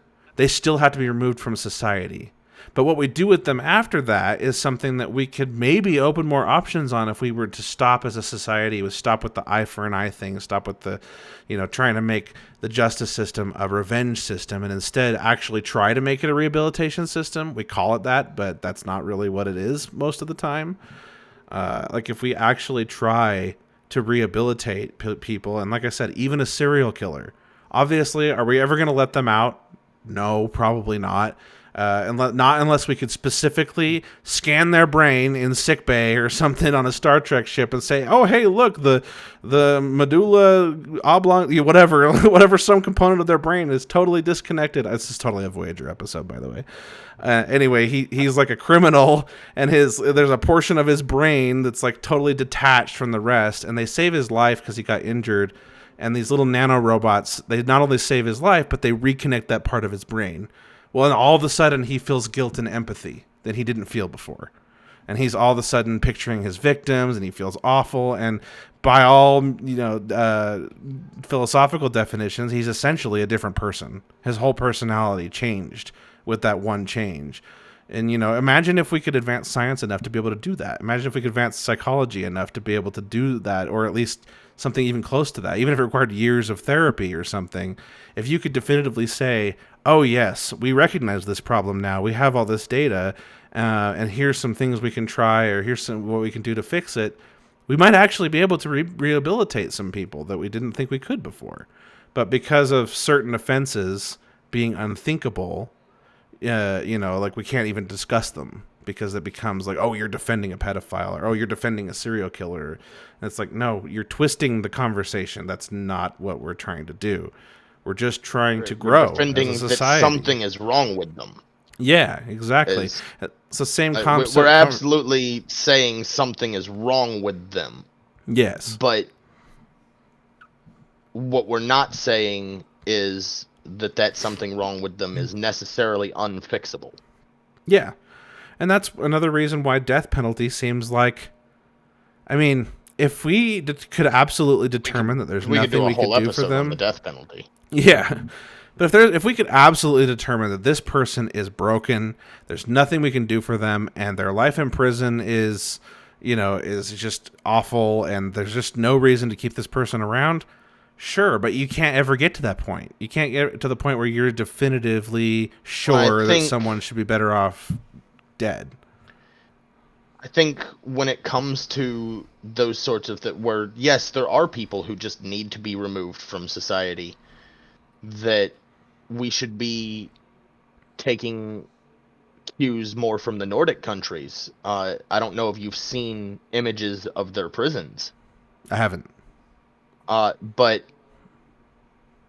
their prisoners effectively have their own little studio apartment. Yeah, like this is a perfect example of another unthinkable thing. A guitar. Yeah, because people in this country would be like, "Are you kidding me?" And they have a window. It doesn't open, but they can see the outside. They can get sunlight. They can get sunlight in ways other than, oh, well, it's time for your 30 minutes of walking laps outside.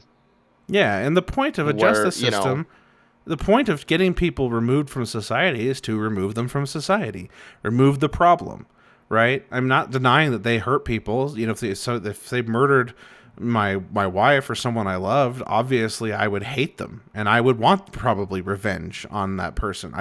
I'm a human. I have those emotions. But when I'm trying to be impartial and talk about a system of what to do with people when they offend and do stuff like that, I don't think torturing them accomplishes anything.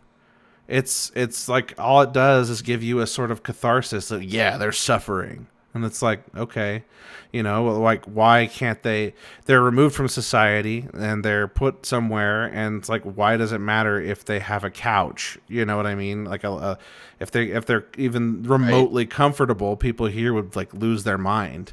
Like, why would you want a prisoner or someone who did something that awful to be comfortable? And it's like, why does it matter to you? Shouldn't we just take care of people as people? Like I said earlier, by definition, people who have done things that I agree they should be in prison for, and let's not even get into all the stuff that I don't agree they should be in prison for, but they are. But let's say I agree that they should be removed from society, be in prison. Um, I don't understand what torturing them or anything gets us. Doesn't it just kind of lower us as a society? You know, I think if someone has to live, I mean, a prison is a prison, whether it's a nice studio apartment or a cement box. You know, it doesn't really matter. It's still a prison. You still lose your freedom. It's I can't imagine it being in this office right now if this was where I had to even though let's say my whole house. If I was trapped in my whole house for the rest of my life, couldn't go anywhere, I could never leave, you know, and my whole life was regulated and I had to, you know, it would be miserable already. Or And it's not once even going out again, of your way to we're make me miserable. once again we're seeing that with the pandemic, as far as Hmm. you know. Yeah, I look at all guess the people that can't stand being in their own houses and they're throwing a fit about it. Yeah, you can't even stand being in your own house. This is a house you selected, full of your stuff, and you know, and you've got, in most cases, an internet connection, so that you know Yeah. you can watch unlimited amounts of movies on all these And they're still streaming miserable. services, and they're still absolutely miserable. Yeah, So and I how does understand that that. not count as? How does that? I do get it. It absolutely, but how does that not count as punishment? You know, I think it's just It does. it's still some sort punishment. of You lose your freedom. That's lack. the punishment. Yeah. I don't know if it's some sort of lack of empathy. I don't know if it's just Well, I mean, they did a something particular awful. Schadenfreude. You know, if somebody brutally murdered my wife, I mean, I can't say that I wouldn't be sitting here wishing that they were suffering for it. You know, but the better part of me is why? Like if I brutally murdered You keep going back to that brutally murdered your wife one. Do we need to 'cause let she's your the wife closest- know about something? because she's the closest person to me. So she's the one that I would be the most outraged about if something happened to her. And I was just gonna say if I go out and brutally murder that person back, you know, I mean, it doesn't really. The only thing I would be, if I did that, it would be because I felt like justice wasn't served, and they're still out there at large, and I'm putting a stop to it, you know. But if I just went to let's say I went to their jail cell and murdered them, I didn't really accomplish anything, you know, other than making sure they never get out again, I guess. But, you know, like if I go and make sure that they don't have books to read or a pillow to sleep on, I don't know what that is. Just like, do I just sit at home and be like, well, the person I loved the most in life is dead, but at least that person's miserable in prison. Is that really like, at least, like, does that really, doesn't help make me feel any better? You know, it doesn't fix anything at all. It just keeps spreading misery, and we're not learning anything from this person. We're just letting them rot.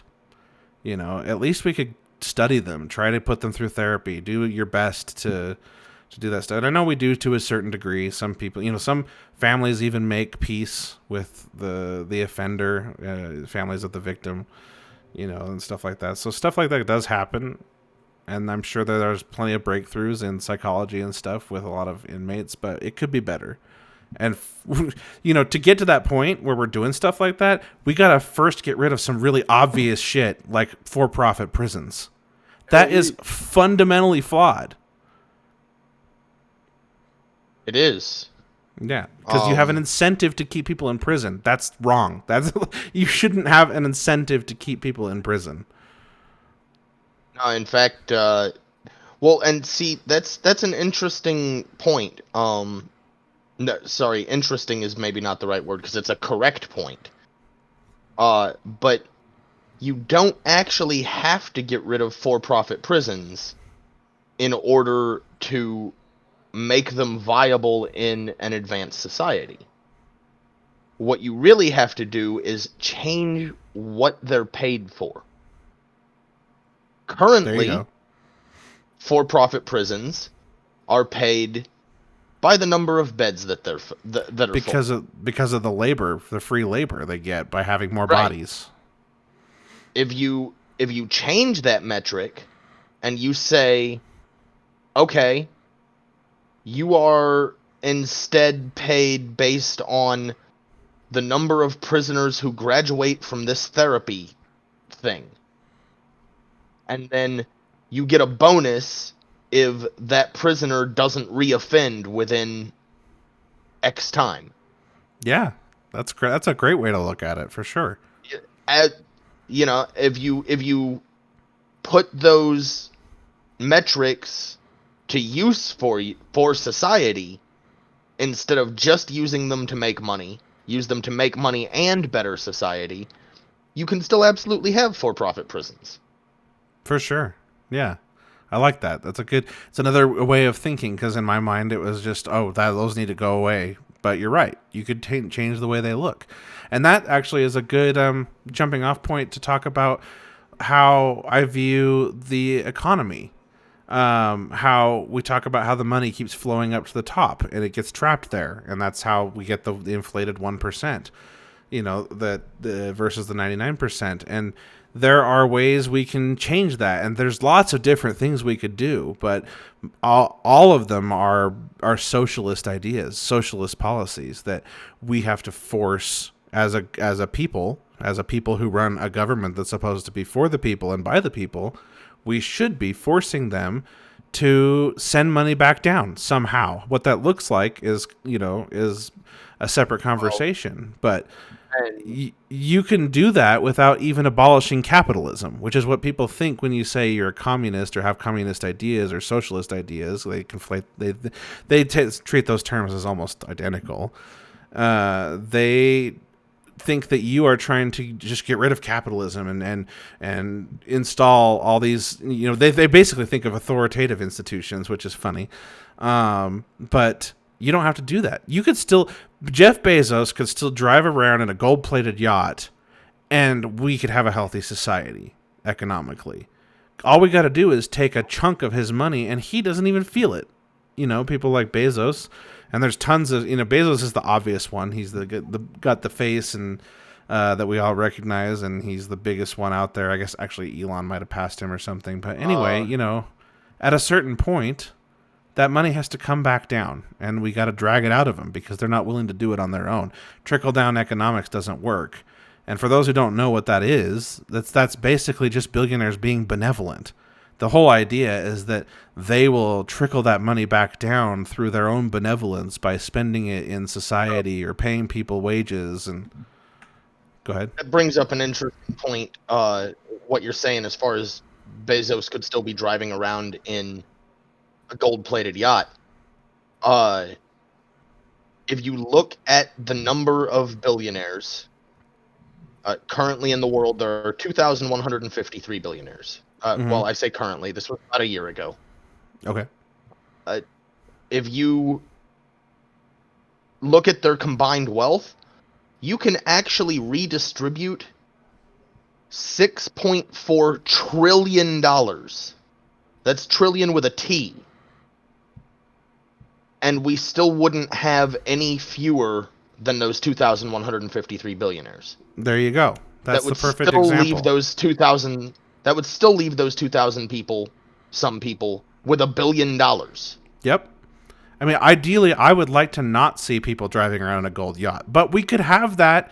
You could still win capitalism, and people don't have to starve. That's my whole point. Right. Is ideologically, I would like to see less of a divide, but practically, we could still have a massive divide and still have people at the bottom not be suffering. They could be the tide could be higher, and then you could still be riding a giant, super huge wave across the globe, but the tide, the base water level could be higher. We don't all have to be down where the sharks are. You could have a comfortable 2-bedroom apartment with just by yourself, let's say, not working, a universal basic income, and you could have a comfortable 1-bedroom apartment with all your needs met. And when I say needs, the things I think of are food, water, clothing, shelter. Obvious, those are obvious ones. The next one that should be obvious is healthcare, which we can talk about a little bit if we want to. But the rest of the first world already has this one. So I don't know what we're doing over here in the United States with healthcare, but yeah, even Biden doesn't seem to care. Bomb and brown folks is what we're doing. What'd you say? But I said bombing brown folks is what we're doing. Yeah, exactly. It's all going That's to what we're doing with our militaristic. healthcare money right now.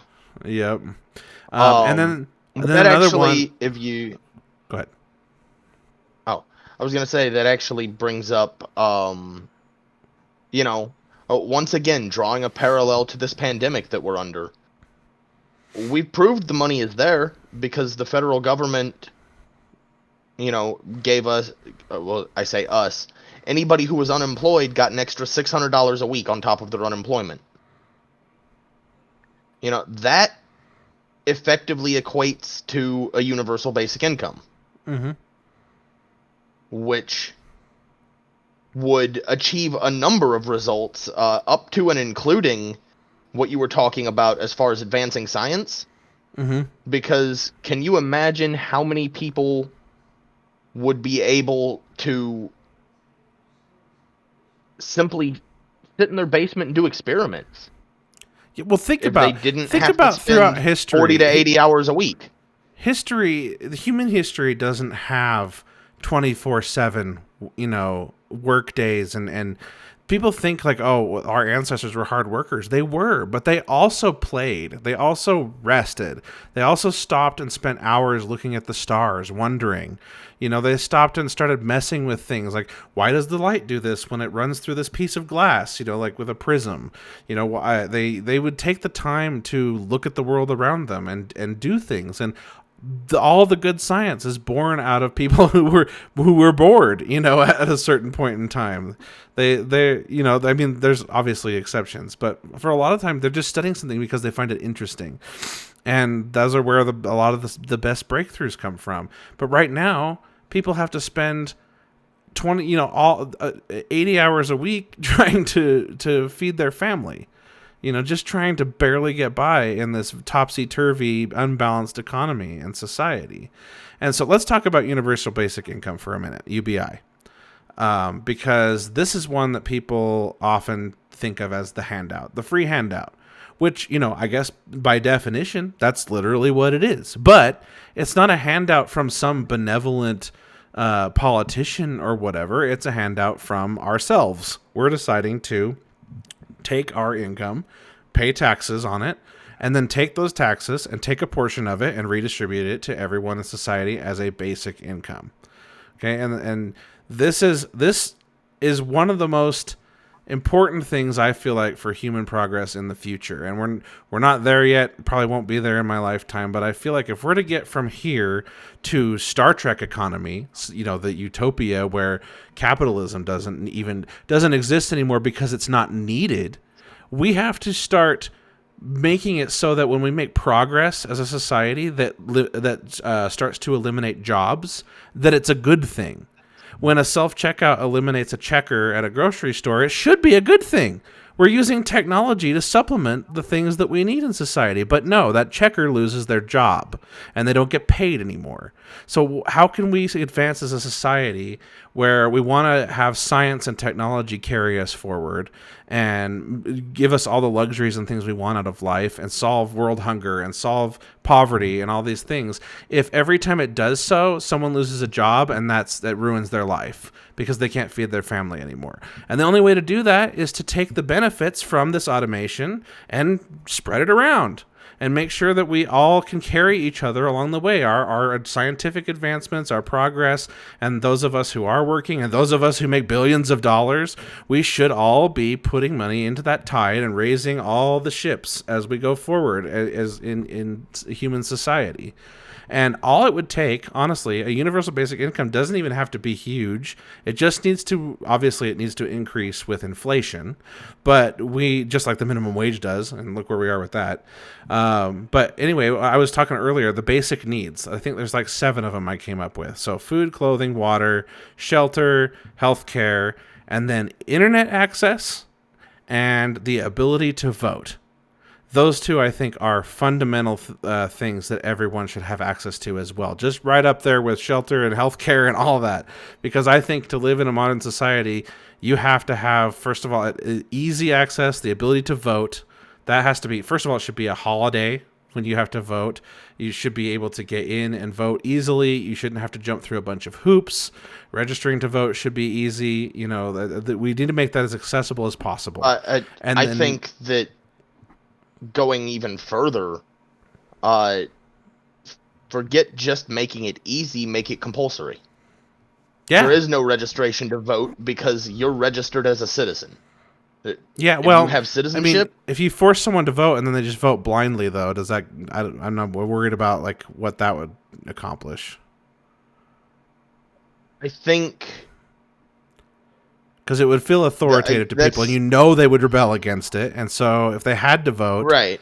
Are they going to vote Republican just because they're mad about the fact they have to vote? I think that's a valid concern, but I think that it already works fairly well in some places. I believe it might be Australia. I think education would have to be a huge component of that as well. But absolutely, yeah, Australia, Egypt, Brazil, Peru, are all places with the Netherlands even, or is that Belgium? I can't quite tell on that map. It's a very small map.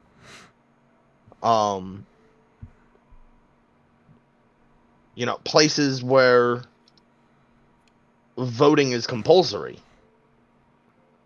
And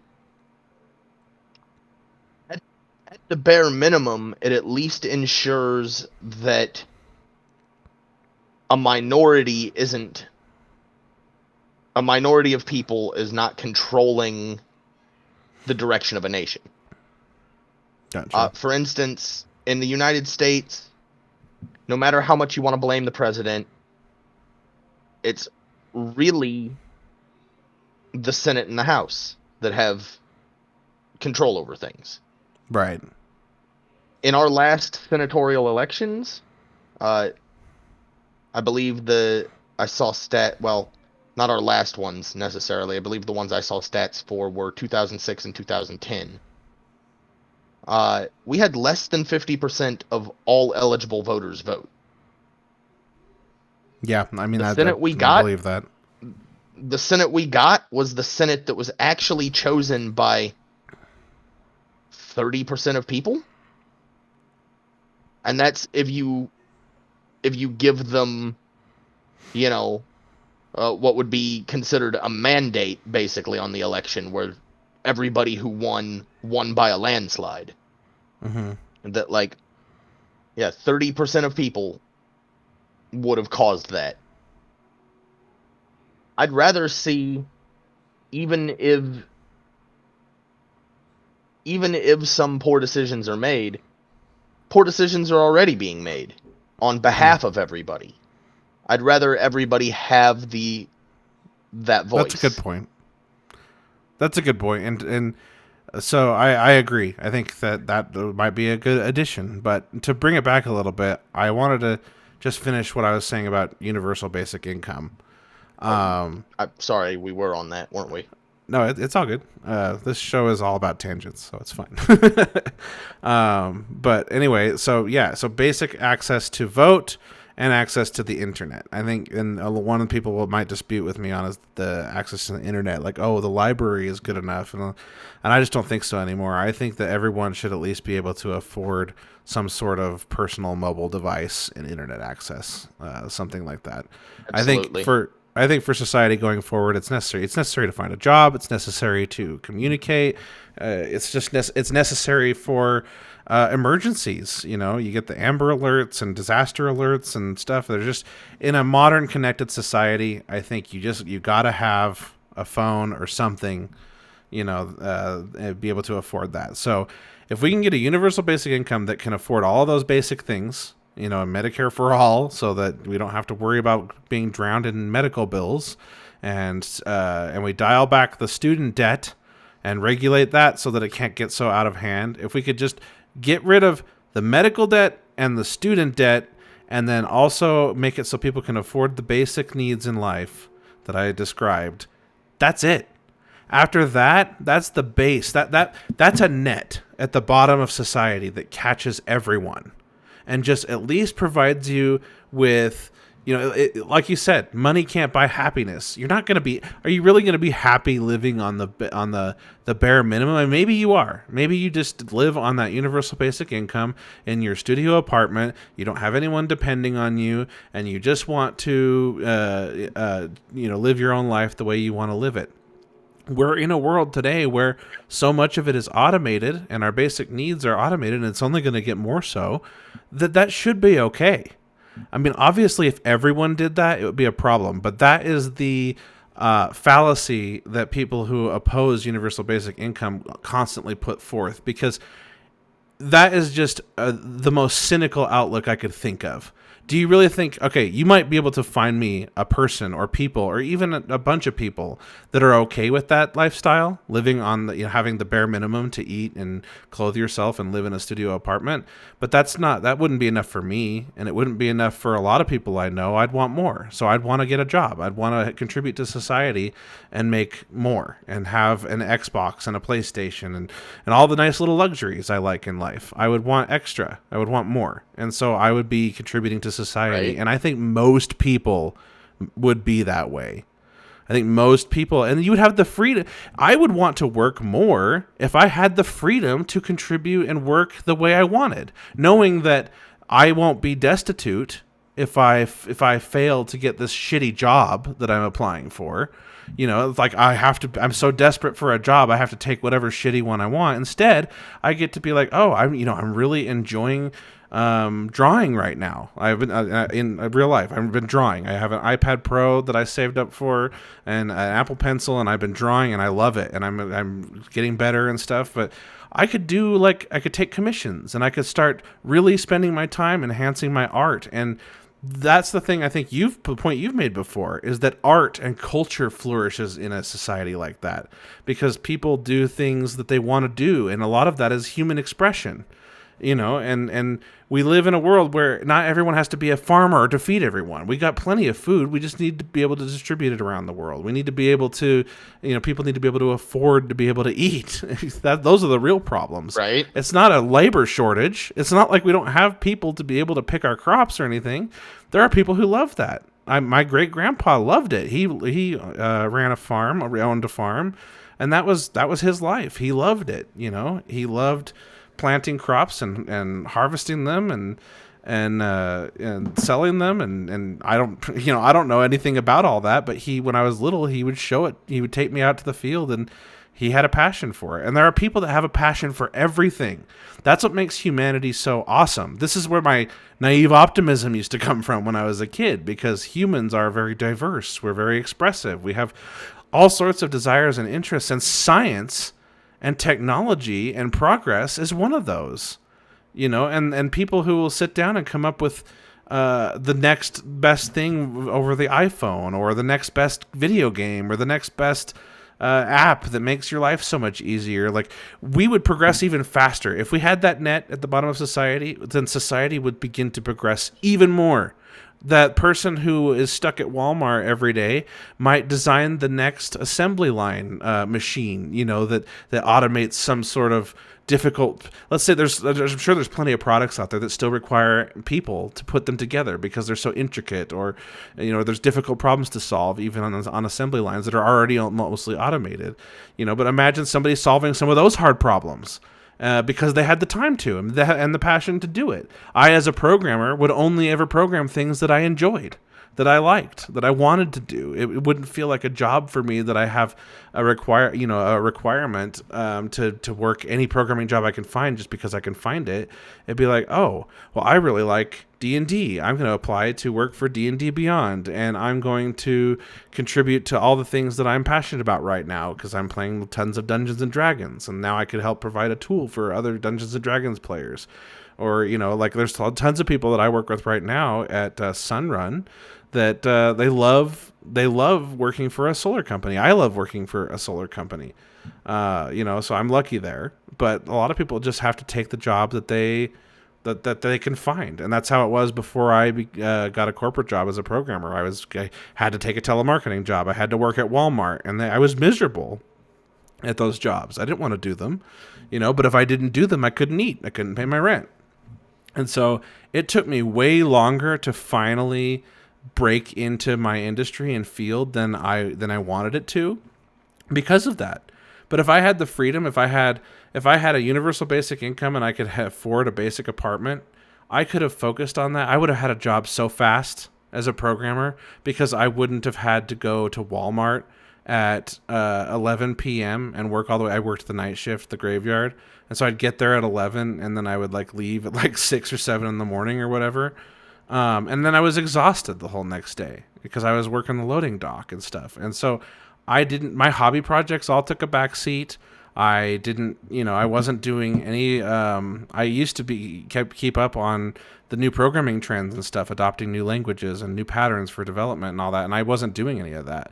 It was only because I met my wife that, I got this extra motivation to fight through the exhaustion on those shitty jobs and be like, okay, I just have to buckle down and I have to apply to corporate jobs and try and get a job as a programmer. It's my best path forward. And I did it and I got it. And, I started out with a job making $50K, which for me at the time was freaking amazing. It was the most I had ever made at that point in time. And then it's only gone up from there.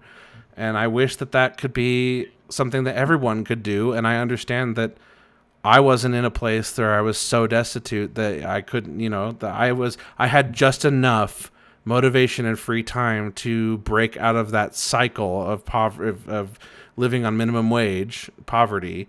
I had just enough time to break out of that, and before I fell into a depression, because I guarantee you that's probably where I was headed. So that 50K comment actually, and I know things are different depending on where you live. Yeah, that's a good point. I'd like to. I think people don't do the math when we say a $15 minimum wage. So I'm gonna actually, because it's more than a $15 minimum wage. A $15 minimum wage was actually what the $600 extra from federal was calculated on the unemployment. Oh. 40 hours a week at $15 is $600. But people, because they're used to seeing a paycheck that's lower than that, I don't think they realize that that $15 minimum wage is $31,200 a year. Yep. Barely enough to get That's by. It. Yep. That is not what anybody anywhere considers a reasonable salary. Yeah, no. And that 50,000 at the time for me, it still wasn't, I was surprised at, I thought, I'm rich basically when I got that job, but I was surprised at how quickly. I was going to say, and yet, when I was on that unemployment and mine was actually a little bit more than that, of course, because it was additional. I was making $38,000 a year, effectively. And yes, I was in the state of Missouri where rent is pretty cheap. But I was in one of the more expensive places in Missouri, being in the city of St. Louis. Mm-hmm. My overall happiness, even during a pandemic, actually went up. Because I was suddenly able to do things like this laptop that I'm on right now, that I'm doing this podcast on, this headset that I'm speaking through, all things that I could not have afforded on just the amount of money that because I was making $11 an hour, mm-hmm. something like that. These are all things that I could not have afforded were I to, continue working for the amount I was working for. And because of that living wage, I instead, have this connection where I can speak with friends. Mm-hmm. even without leaving my house. So as you Hmm. can see, my lovely Yeah. white apartment with no art. So when people say money can't buy But happiness, it buys a pathway to potentially be happy. You know, it's like right, you can't be happy when you are destitute, when you're stressed. You just can't. I don't know how you could be. You can listen, delude yourself into thinking you are, maybe. I relieved a bunch of stress by being able to afford repairs to my car. Yeah. Yeah. Repairs that I knew needed done.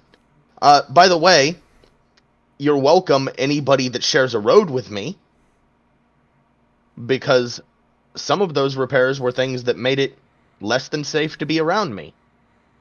You know, I got Hmm. new brakes. I And it's stop not like better you now. didn't want to fix them. Yeah, and I wanted to fix. These are things that I wanted to fix. Hmm. Because not only was it for my safety, but it was also for the safety of those around me. Absolutely. Couldn't afford to. So if you want people to look out for you, you have to look out for them. That's just how it goes. Yep. What would Jesus do? That's always what I come back to. What would Jesus do to create a healthy society? Jesus would be the most. He would be an anarcho-communist, is what Jesus would be if he was on the political Uh, compass. yeah, I can't argue that point necessarily. I don't know that. There were a lot of political things, that just simply didn't impact the world in his day. Yeah. So Well, we and it just also depends on what even you think of Jesus and all that stuff. But I'm talking about the one that I was right. raised, the white Jesus who's supposedly so benevolent and helps the poor and the sick and the needy and all of that stuff. And Yeah, I I like to definitely crack can't jokes. argue against that assessment. So, Yeah, I like to crack jokes he about was it, of course, but I still he think was that certainly what people, anti-authoritarian, yeah, so for to a sure. degree. But at the same time, he did tell everybody to pay their taxes. Yeah, that's true. So, I'm not sure what else to talk about tonight. It's already been a couple hours, but um, there was something I had on my mind a minute ago, and I forgot about it. But I'm sure that if I sat here, I could go on all night. So we should probably try to wrap it up, but we maybe. we absolutely could go on all night just on tangents with you and I. Basically, I want to talk about a little bit about this whole idea that we're taking money from billionaires. We're taking their hard-earned money. This is kind of my dad's stance when we talk about stuff. Is I feel like my dad is one of the people that thinks of himself as someone who could be on that upper tier. In fact, I know he is because we used to talk about it because that's how I used to think too. Like, oh, one day we're gonna be filthy rich, kind of a thing, and one day we're gonna just have it all. We're gonna work hard and we're gonna get there. The American dream, essentially. We thought we could figure it out and get there, and then I've just had my perspectives changed and enhanced and molded so much since then that I just think that it's a flawed dream at this point in our society. And of course, you're going to have the few exceptions, and those people are going to write some book telling you how to do it, and so it's going to essentially create this like false narrative that the American dream's still alive, just because it sometimes happens to the lucky ones. But it's like winning the lottery now. I feel like the American dream is, and but when I started talking about the socialist ideas of taxing the ultra rich more and putting that money back in society, my dad kind of cringes about it, and we get into little arguments about like, well, I don't think that anyone should be able to take your hard-earned money, kind of a thing. Like, oh, no one's forcing you to give money to Amazon, kind of a thing, and we're all choosing to do so, and that we're choosing to keep Bezos rich, and I mean, he's not wrong on those points. We are doing that, but these are things in society that we've just kind of grown to depend on, especially during the pandemic. That's always my favorite one now, because Amazon has become less of a luxury and more of a necessity in the last year. for a lot of people, and so a lot of these things are unavoidable, and in an interconnected society, I feel like they're just going to become more and more unavoidable. And I feel like that there should be limits on how far you can go within capitalism. Like we joke. I keep seeing memes like, "How about when you get $1 billion, you just get a plaque that says 'Congrats, you won capitalism,' and every red cent after that goes to humanitarian causes and stuff like that." But I don't see a problem with that. If you have more than enough to do pretty much whatever you want within society, within that framework, you're free, right? You're like completely financially untethered at that point. Anything beyond that is greed and conquest, I feel like. Even having $1 billion already feels like greed and conquest to me. But hey, we'll say the ceiling is $1 billion. Okay, you can live any life of luxury you pretty much want to at that point. I don't see any problem with the idea of taking some of that money and putting it back. Like, okay, come on now, the big bully in the group of children that are all friends just took all the toys to his house and he's not bringing them back, and it's like, yeah, he's bigger and tougher and he grabbed them all, and you might be able to, and then you have somebody arguing, well, he's the tough one, he's the one that got all the toys, so he deserves them all. And I just feel like most of these billionaires don't work hard for it anyway. They work hard to start something like Zuckerberg, starting Facebook. Sure, congrats. You started something that took off. Good for you. That's great. But he's not out there busting his ass to be as rich as he is right now. He just is rich, just residually. We can take that back. That brings up another parallel, taking us back to unionization. Mm-hmm. What do the kids in the neighborhood do if the big bully takes all the toys? They team up together. Yeah, exactly. They get together and they say, "Hey, that's not cool." Everybody was playing with those toys. Mm-hmm. And so I think that we need to definitely realize that the majority of what we called the middle class for a long time was run on the backs of labor unions. Even non-union. Part of the problem was that a lot of times people in union positions, they saw they were paying dues for what they were getting, and they saw non-union jobs not paying those dues and still receiving a very similar wage to them. Mm-hmm. But they failed to understand that the reason those non-union jobs received a similar wage was because those non-union jobs had to remain competitive. Mm-hmm. Very good point. And now we live in a society where I didn't even know what unionization really was growing up. I wasn't exposed to it. By the time, by our generation, unions were kind of dead. In a lot. The last thing that I can think of that had positive representation of unions in pop culture was the original Roseanne. Oh yeah, that's right. Was basically off the air before either you or I were old enough to really. All I saw was what was going on in that show. Yeah. Yeah. We were, and I was too little to understand it at the time either.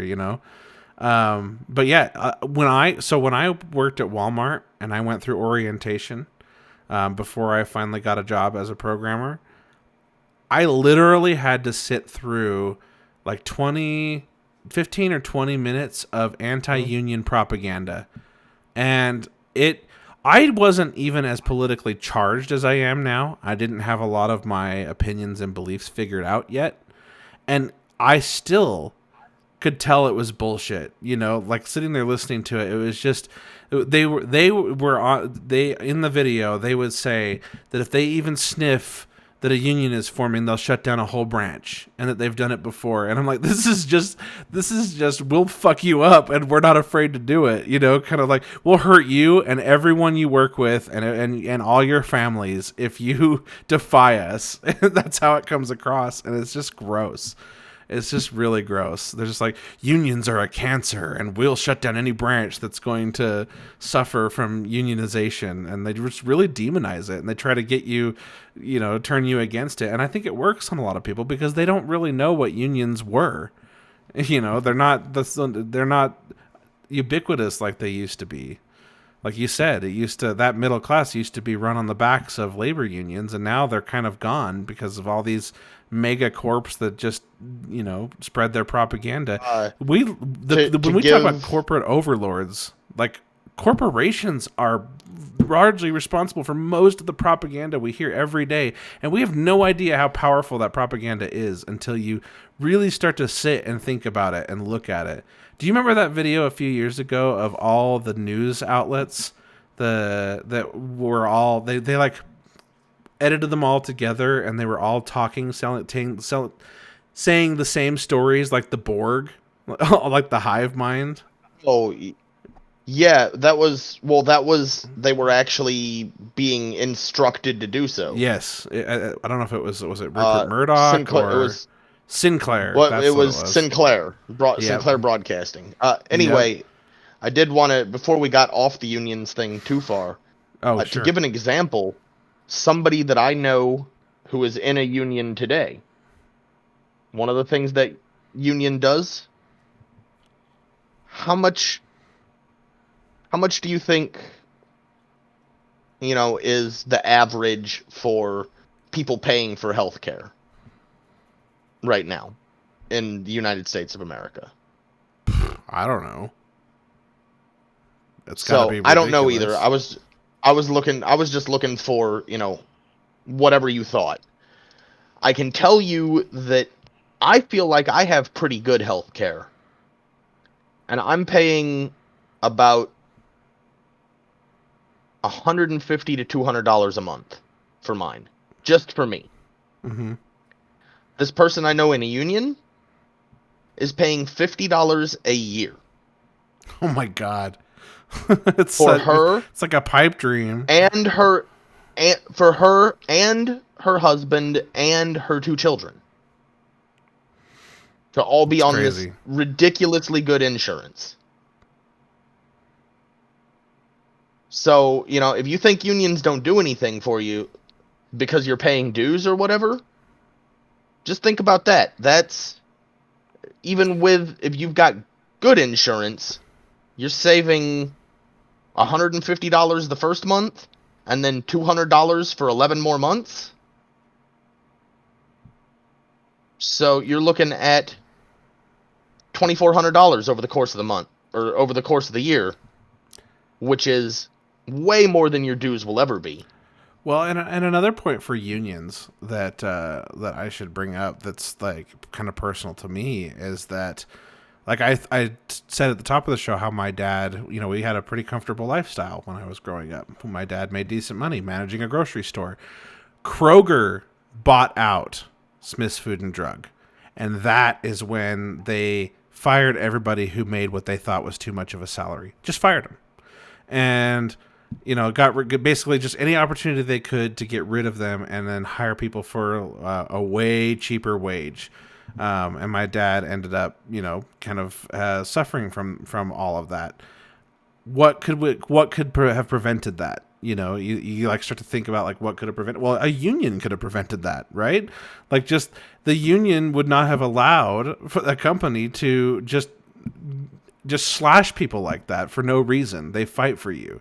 Whereas, when Kroger bought out Smith's, there was, nobody really had a voice. It was just, they were beholden to their corporate interests, and they were just lucky that the Smiths brothers that owned the grocer chain, before Kroger bought it, were, they were paid a living wage, and they cared about their employees, and they held like all these awesome events. I remember my dad took our family to lots and lots of those corporate Smiths events, which is just so weird now. I can't even imagine going on like some sort of corporate retreat with your dad, who's a manager of a grocery store.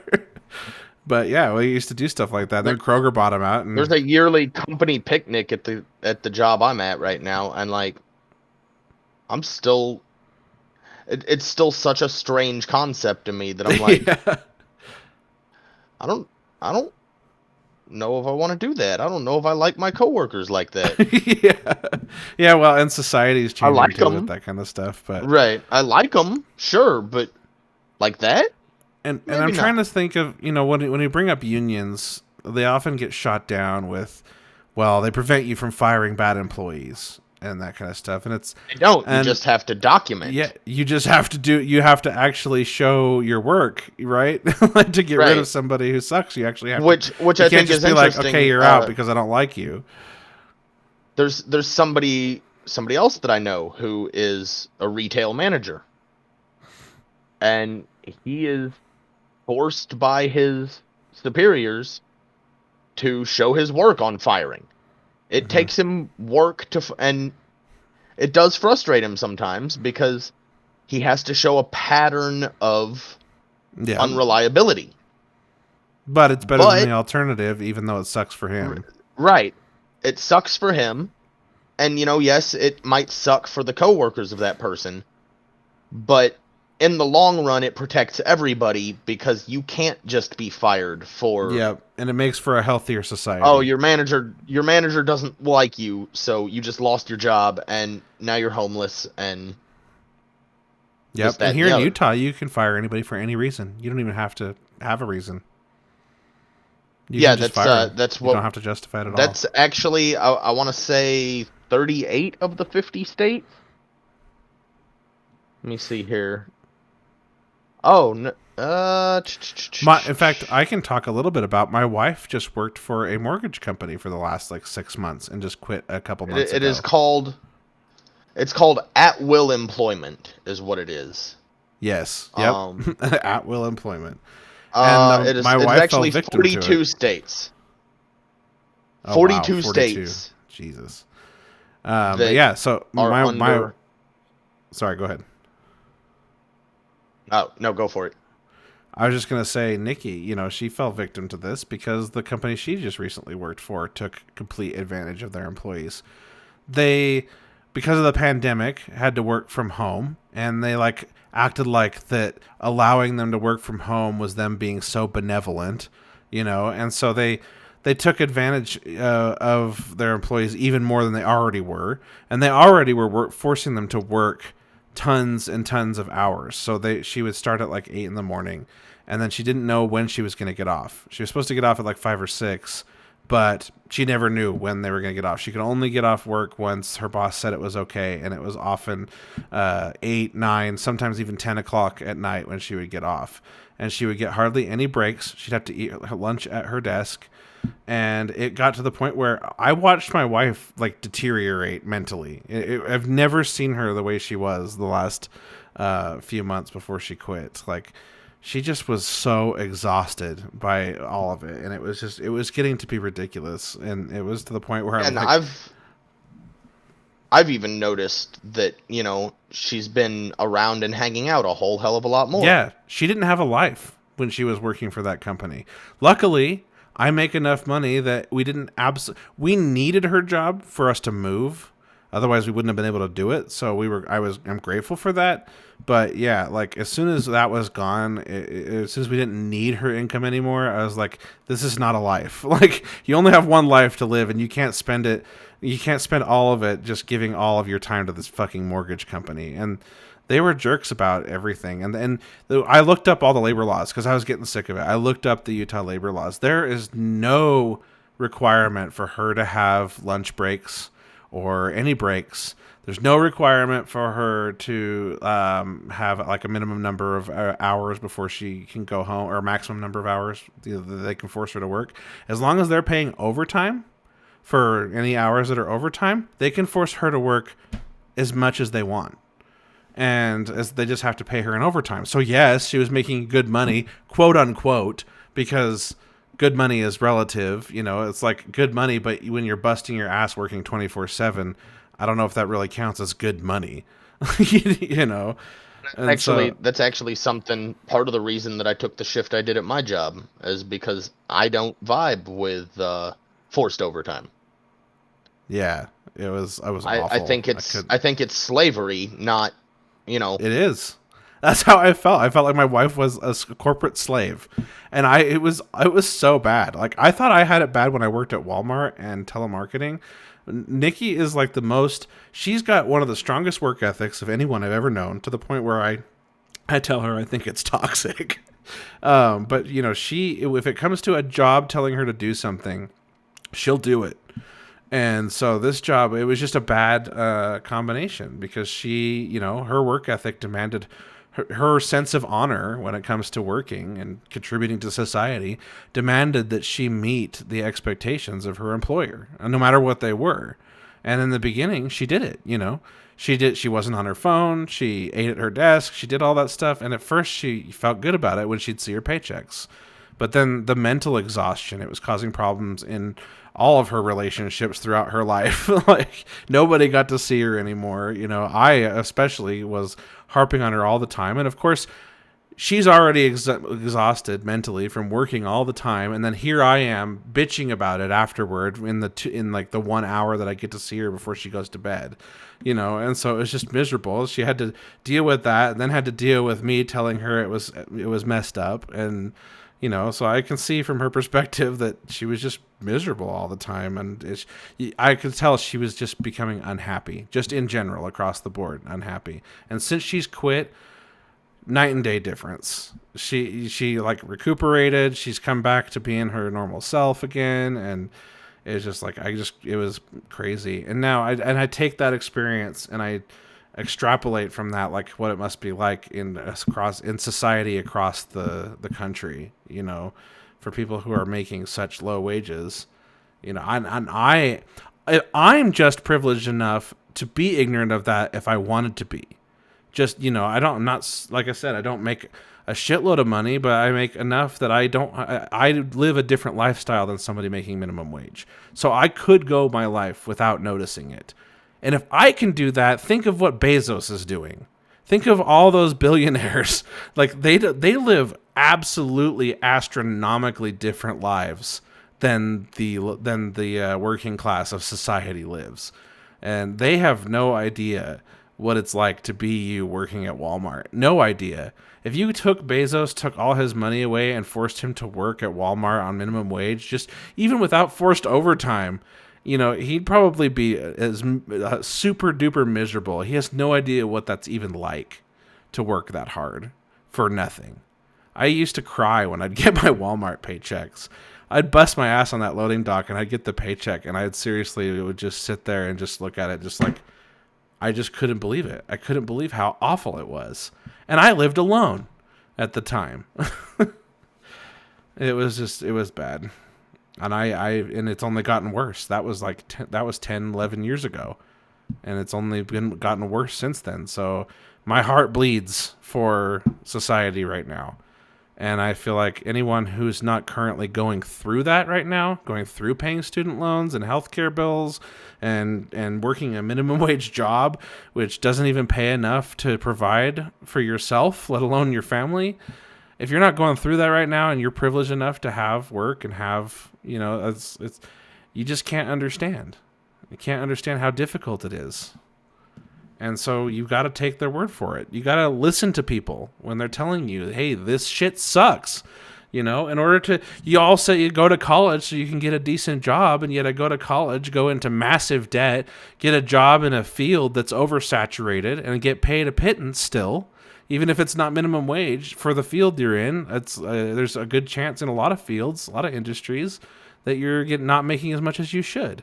And so you go through all that work and you end up with debt that you have to pay on the rest of your life. I'm still paying my student loan. And I make enough that that's based in interest rates. Yeah. Like it's ridiculous. I haven't been to school in over 10 in let's see, when I met. So 2006 was when I left college, and I'm still paying student loans. That's unbelievable. Yep. I make decent money for what I was expected to in my industry. I make more than what I expected to end up making in the long run. But I mean, I don't know that because with inflation, it may not work out. But anyway, I should have paid off my loans by now. You would think. Should have, if you know, in a just world.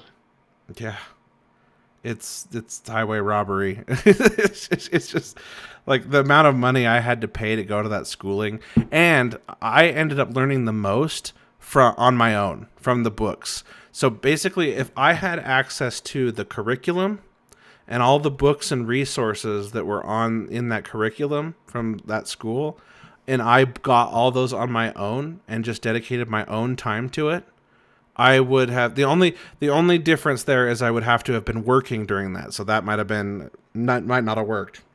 But if somehow I could have, let's say I had a universal basic income and I could survive in my studio apartment, I could have taken all those resources, learned them on my own, and gotten a job doing what I do now, without paying what I think I paid like 60,000 in tuition total, somewhere up there, 60 to 70,000, and I think it's down to like 30 or 40 now. Something like that. It's still ridiculous. I still can't believe how much I have to pay.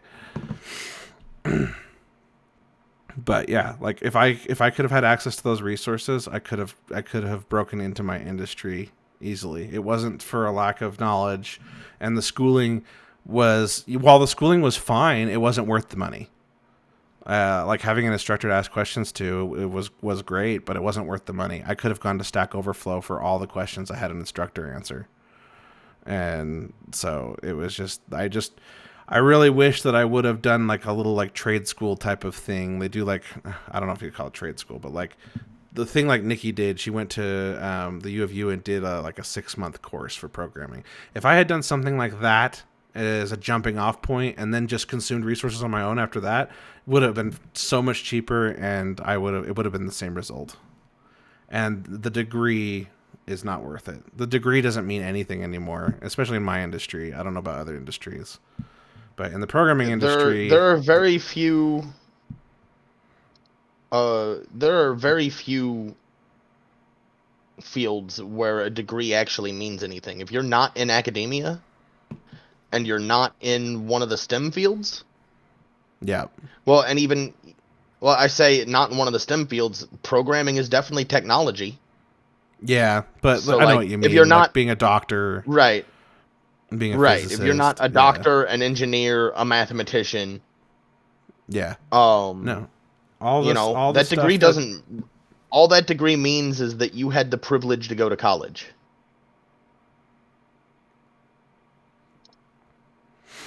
I agree. Anyway, let's go ahead and wrap this up. We're on 2.5 hours now, so I think I addressed Sounds like a everything I wanted plan. to talk about. It was a high level overview of everything I kind of think about politics, and inevitably it mixes with religion. So, apologies again to, as usual, to anybody who is offended by things I say or believe. Sorry, not sorry. This is who I am. I'm not being quiet or nice about it anymore. I mean, I'll be nice about it if you're nice to me, but I'm just not beating around the bush on this stuff anymore. You know, we have to self-correct, and the only way to do that is to be loud. We can't just have the ignorant True. people being loud. We gotta have objective, rational people being loud too. So anyway, thanks everybody for watching episode 3 of Undoctrinate. I think we're going to try for like every other Monday. So tune in 2 weeks from now, and we should be doing episode 4. Thanks, guys.